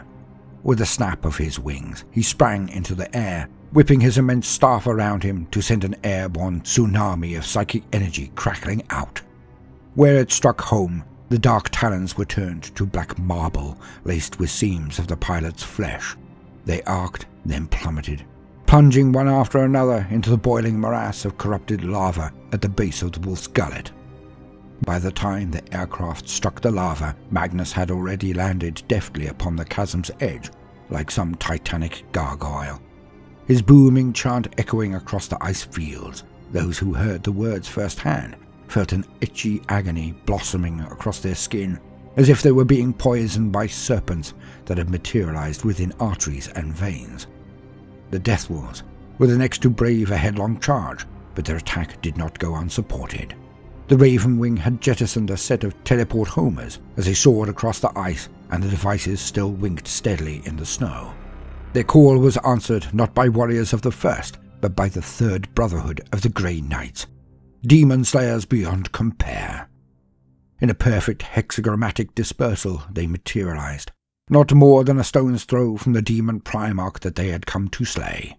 Magnus waved his staff once more, and a sea of cackling pink demons surged from the snow, rubbery limbs waving as they hurled warp fire into the Grey Knight's ranks.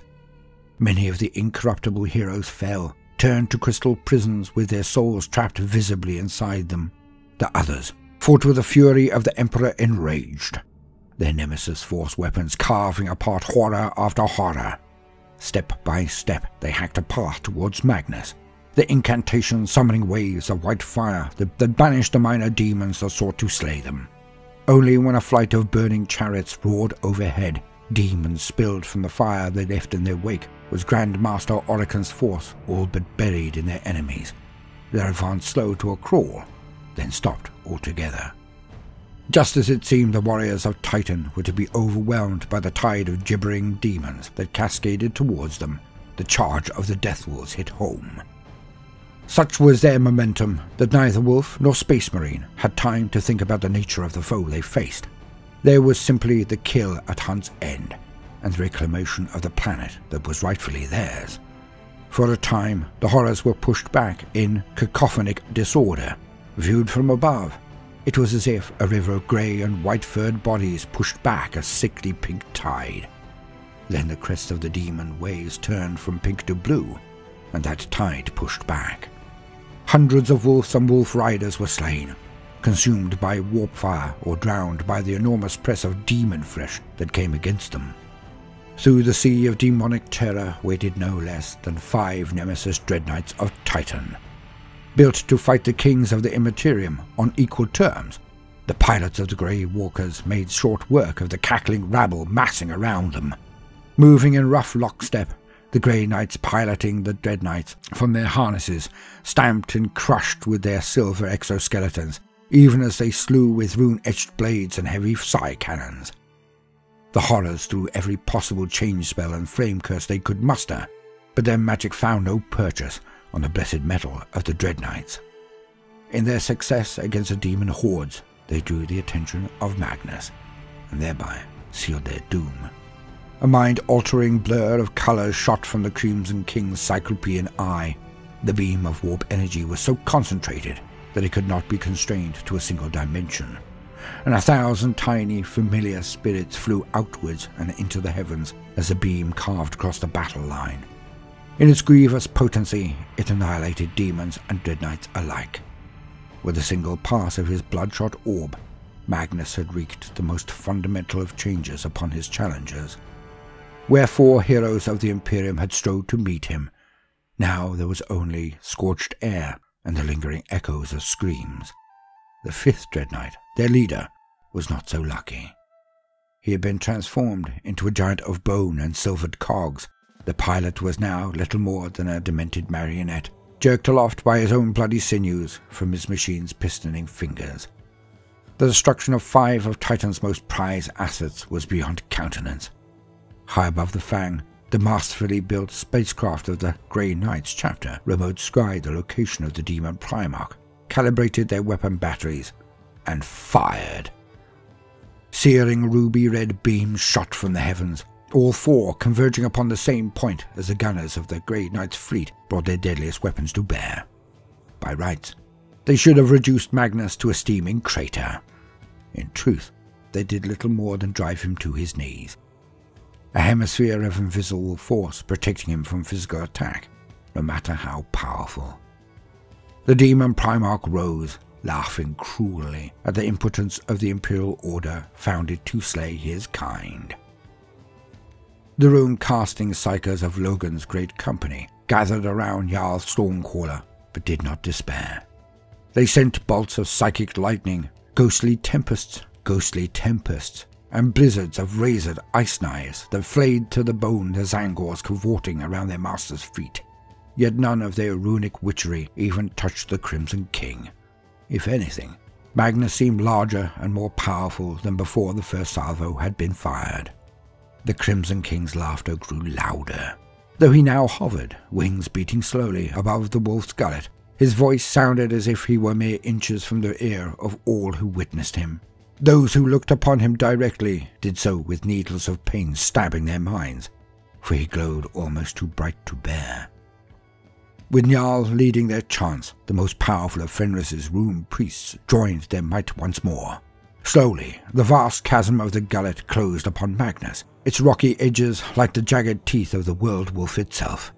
Lava geysered and boiled as the chasm bit with the force of grinding tectonic plates. For a moment, the Demon Primarch disappeared from sight. At the last, Magnus threw out his arms and held the rocky jaws wide with only his vast telekinetic power, the jagged teeth of the cliff snapping to tumble into the fires below. Grandmaster Valdar Orokin stretched out his hands, psychic lightning leaping towards Magnus in a great crackling helix. Magnus caught the attack on his staff and hurled it back, the bolt transforming the Grey Knight into scattering nuggets of fool's gold. Another focused lance strike shot down from the heavens. This one Magnus did not dissipate upon his protective dome of force, but instead caught with the curve of his blade before hurling it outwards into the rumbling line of battle tanks that was cresting the ridge. The redirected energies hit home with cataclysmic force, smashing the entire column of war engines to smoking ruin.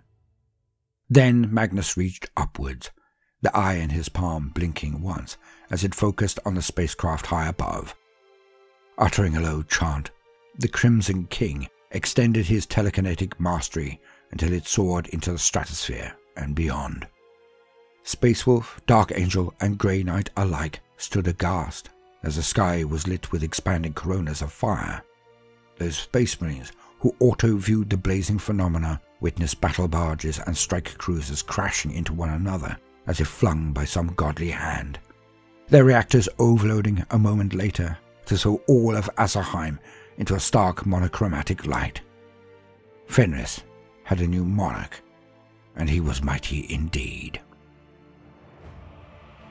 Egil Ironwolf howled in outrage, driving his spear of rust towards the monstrous Primarch at full speed. Ruby beams spat from the Land Raiders' Godhammer lascannons, potent weapons indeed, but rendered pitiful in comparison to the lance strikes Magnus had weathered moments before. The Crimson King snarled in impatience, reaching out a clawed hand and clenching it into a fist.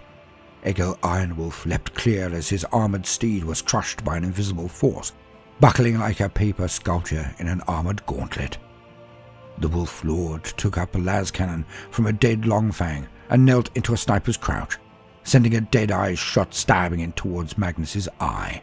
The Primarch froze the lasbeam in place with a pinch of his fingers. With a beckoning gesture, he caught Egil Ironwolf in his telekinetic grip, yanked him in front of his own kill shot, and released the laser from its stasis. The lascannon beam slammed into Lord Ironwolf, vaporizing him from the waist up.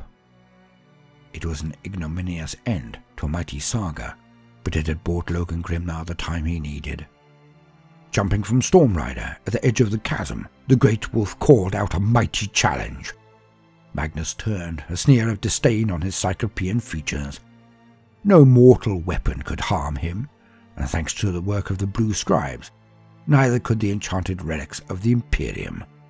But the axe Morkai was not of the Imperium. It had first been forged as a weapon of Khorne, bane of sorcerers. Logan leapt. The double-headed power axe slammed into Magnus's chest, shattering arcane wards and piercing his breastplate to bite deep. In the distance, thunder rumbled long and loud. Only the psychics present heard it for what it was. The laughter of the blood god himself. With a deafening roar of pain, Magnus swatted Grimnar back over the lip of the precipice. His allies were close at hand, and more than ready to seize their chance. A gleaming throng of Grey Knight purifiers gained the chasm's edge, blades extended to pour the white fires of banishment into the demon Primarch's wound.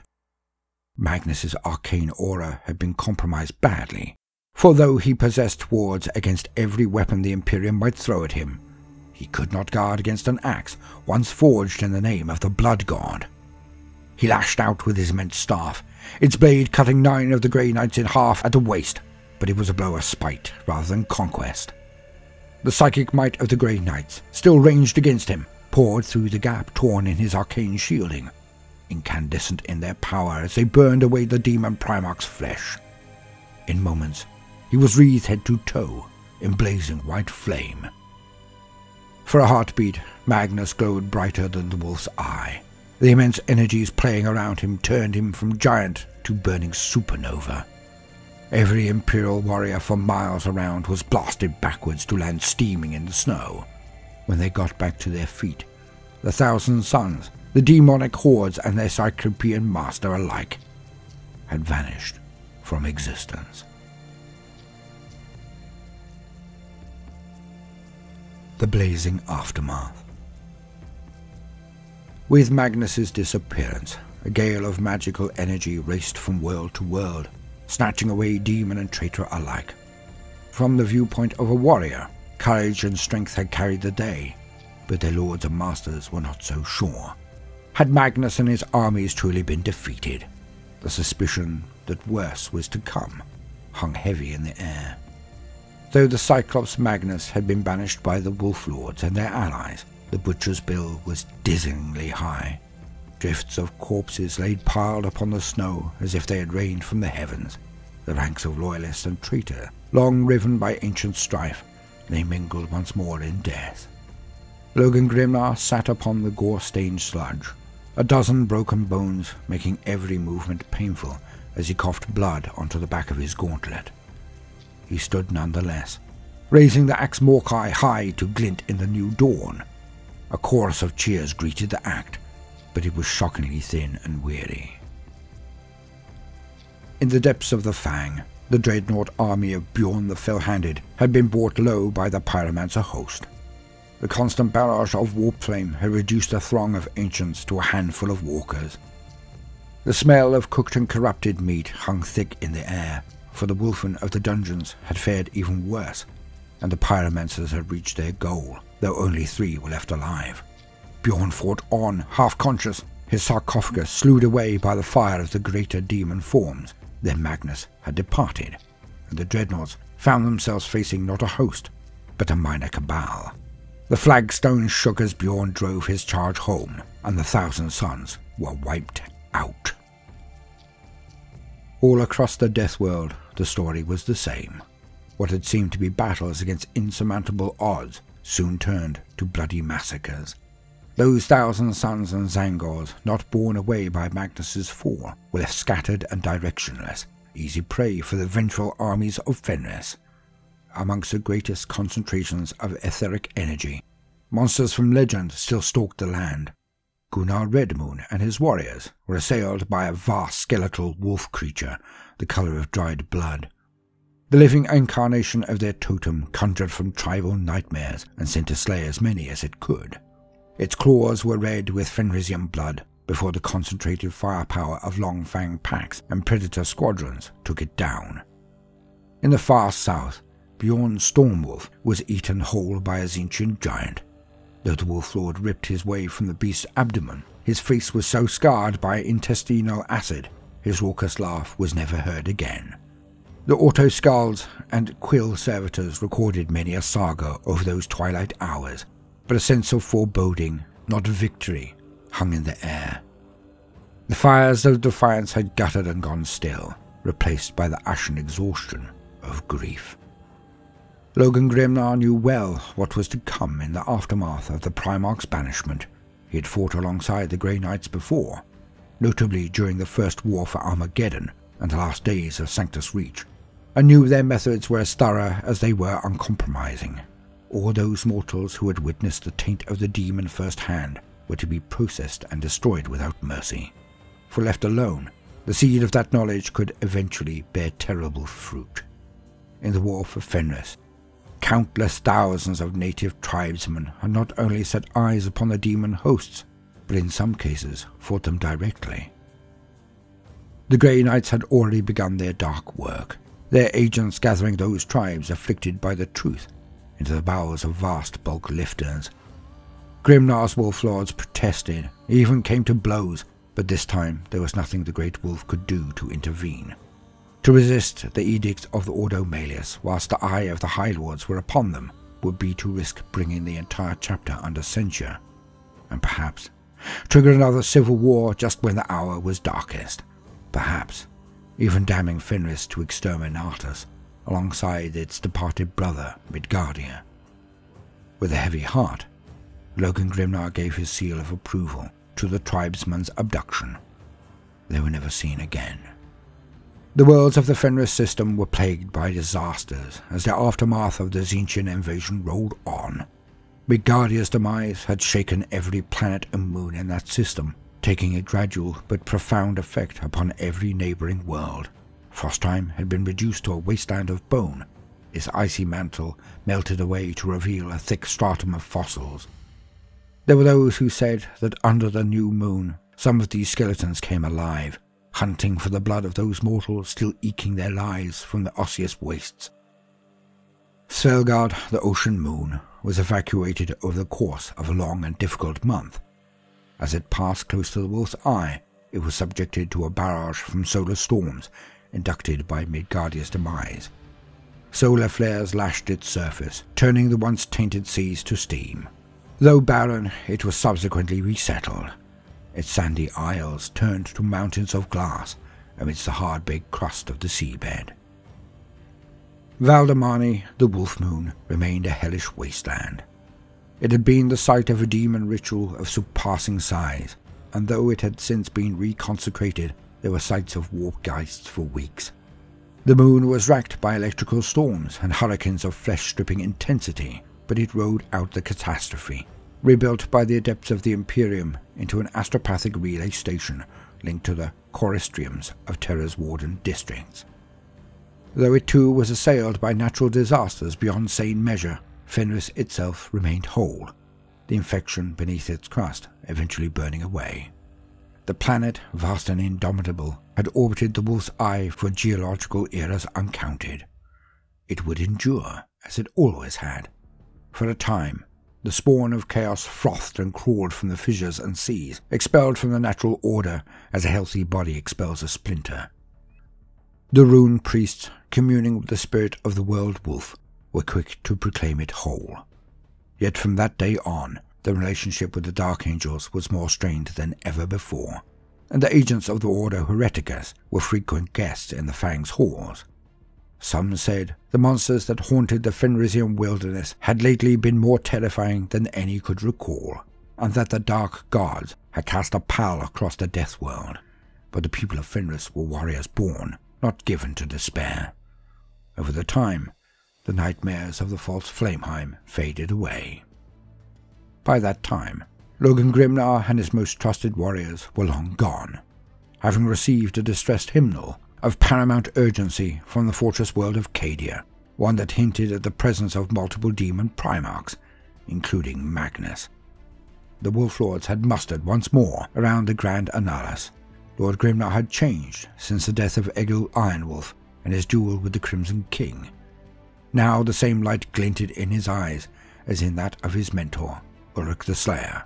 He had seen Russ, despite what the Whispers had said. He was certain of it. The immediate danger was past. Their vendetta with Magnus and his 1,000 sons resolved for the time being at least. The wolf time was upon them, and they must rise to the challenge. So it was that the Space Wars departed for the Cadian Gate, elements of every great company taking to the Sea of Stars once more, to bolster the war effort against the forces of Abaddon the Despoiler. Fenris was left under garrison, but its defenders were few in number, for between the Wolfen's curse and the invasion of the Crimson King, the chapter had been reduced to a fraction of its former strength. Still, the Great Wolf's conviction was infectious. They would meet the threat of chaos head-on, and if they successfully hunted Magnus unto death, their sagas would be sung from one end of the galaxy to the other. Only when the grand fleet of the Space Wolves had made translation into the Cadian system did the stones cast by the rune priests all begin to form the same shape. They showed the ancient Prosperine symbol for vengeance. Through the auspices of the Inquisition's agents born upon the Dark Angel's fleet, news of the Fenris' sector's fate filtered through to Holy Terra. The psycho-choristers of the Astra Telepathica that bore the message paid dearly, each rendered a babbling imbecile by the unnatural import of the truths he was forced to transmit. The matter was soon confirmed beyond doubt. The demon Primarchs stalked the Imperium once more. Magnus the Red had devastated the worlds under the Wolf's Eye, and his vengeance was yet to be sated. No vast army did the High Lords summon when they heard of these claims. No hollow mountain did they bring to life, its cavernous innards home to titanic war machines. Instead, they sent a simple parchment bearing all 12 of their sacred seals to the depths of the Imperial Palace. There, for the first time in millennia, a secret order that had long labored in shadow made preparations for outright war. They were the living weapons of the Emperor, human in appearance, but with the power to unmake a god. in the warp, a cacophony of wild laughter bubbled through the ether. The grand work was complete. The fools of Fenris, thinking their nemesis banished at the last, already prepared to leave their world all but undefended once more. It was a pleasing enough twist in its own fashion, but in truth, Magnus's agenda was far more grandiose. Silver towers shone around the planet of the sorcerers in a perfect hermetic web. Each had harnessed the psychic shockwave of 1 billion deaths. So replete with magical energy, it shivered on the brink of coming apart entirely. Magnus had taken his throne once more atop the Tower of the Cyclops, and as he cast his one-eyed gaze across his domain, he saw that all was well. Had reaped the power he needed from the domain of the Wolfmen, and more besides. The Crimson King gave a great roar of triumph, and his 1,000 sons gave voice to join him. The ritual was complete. The silver towers arranged around their world's circumference flared, and the planet of the sorcerers vanished from the warp. Just as the silver tower of Tisca was once forced from one dimension to another by Magnus's magic, now an entire world was thrust through the same veil. It was a metaphysical feat of stunning ambition, and incredibly, it worked. The attack on the Fenris system had been more than just simple revenge. Within sight of Prospero's surface, the empty void shuddered as if in great pain. Heralded by the death screams of Midgardia's population, the planet of the Crimson King burst into reality. The damage its violent transition did to the barrier between real space and the warp was irrevocable. Tide of madness and blood began to ripple out across the galaxy, spreading like cracks in a pane of glass and signaling 1,000 dooms to come. The Imperium would never be the same.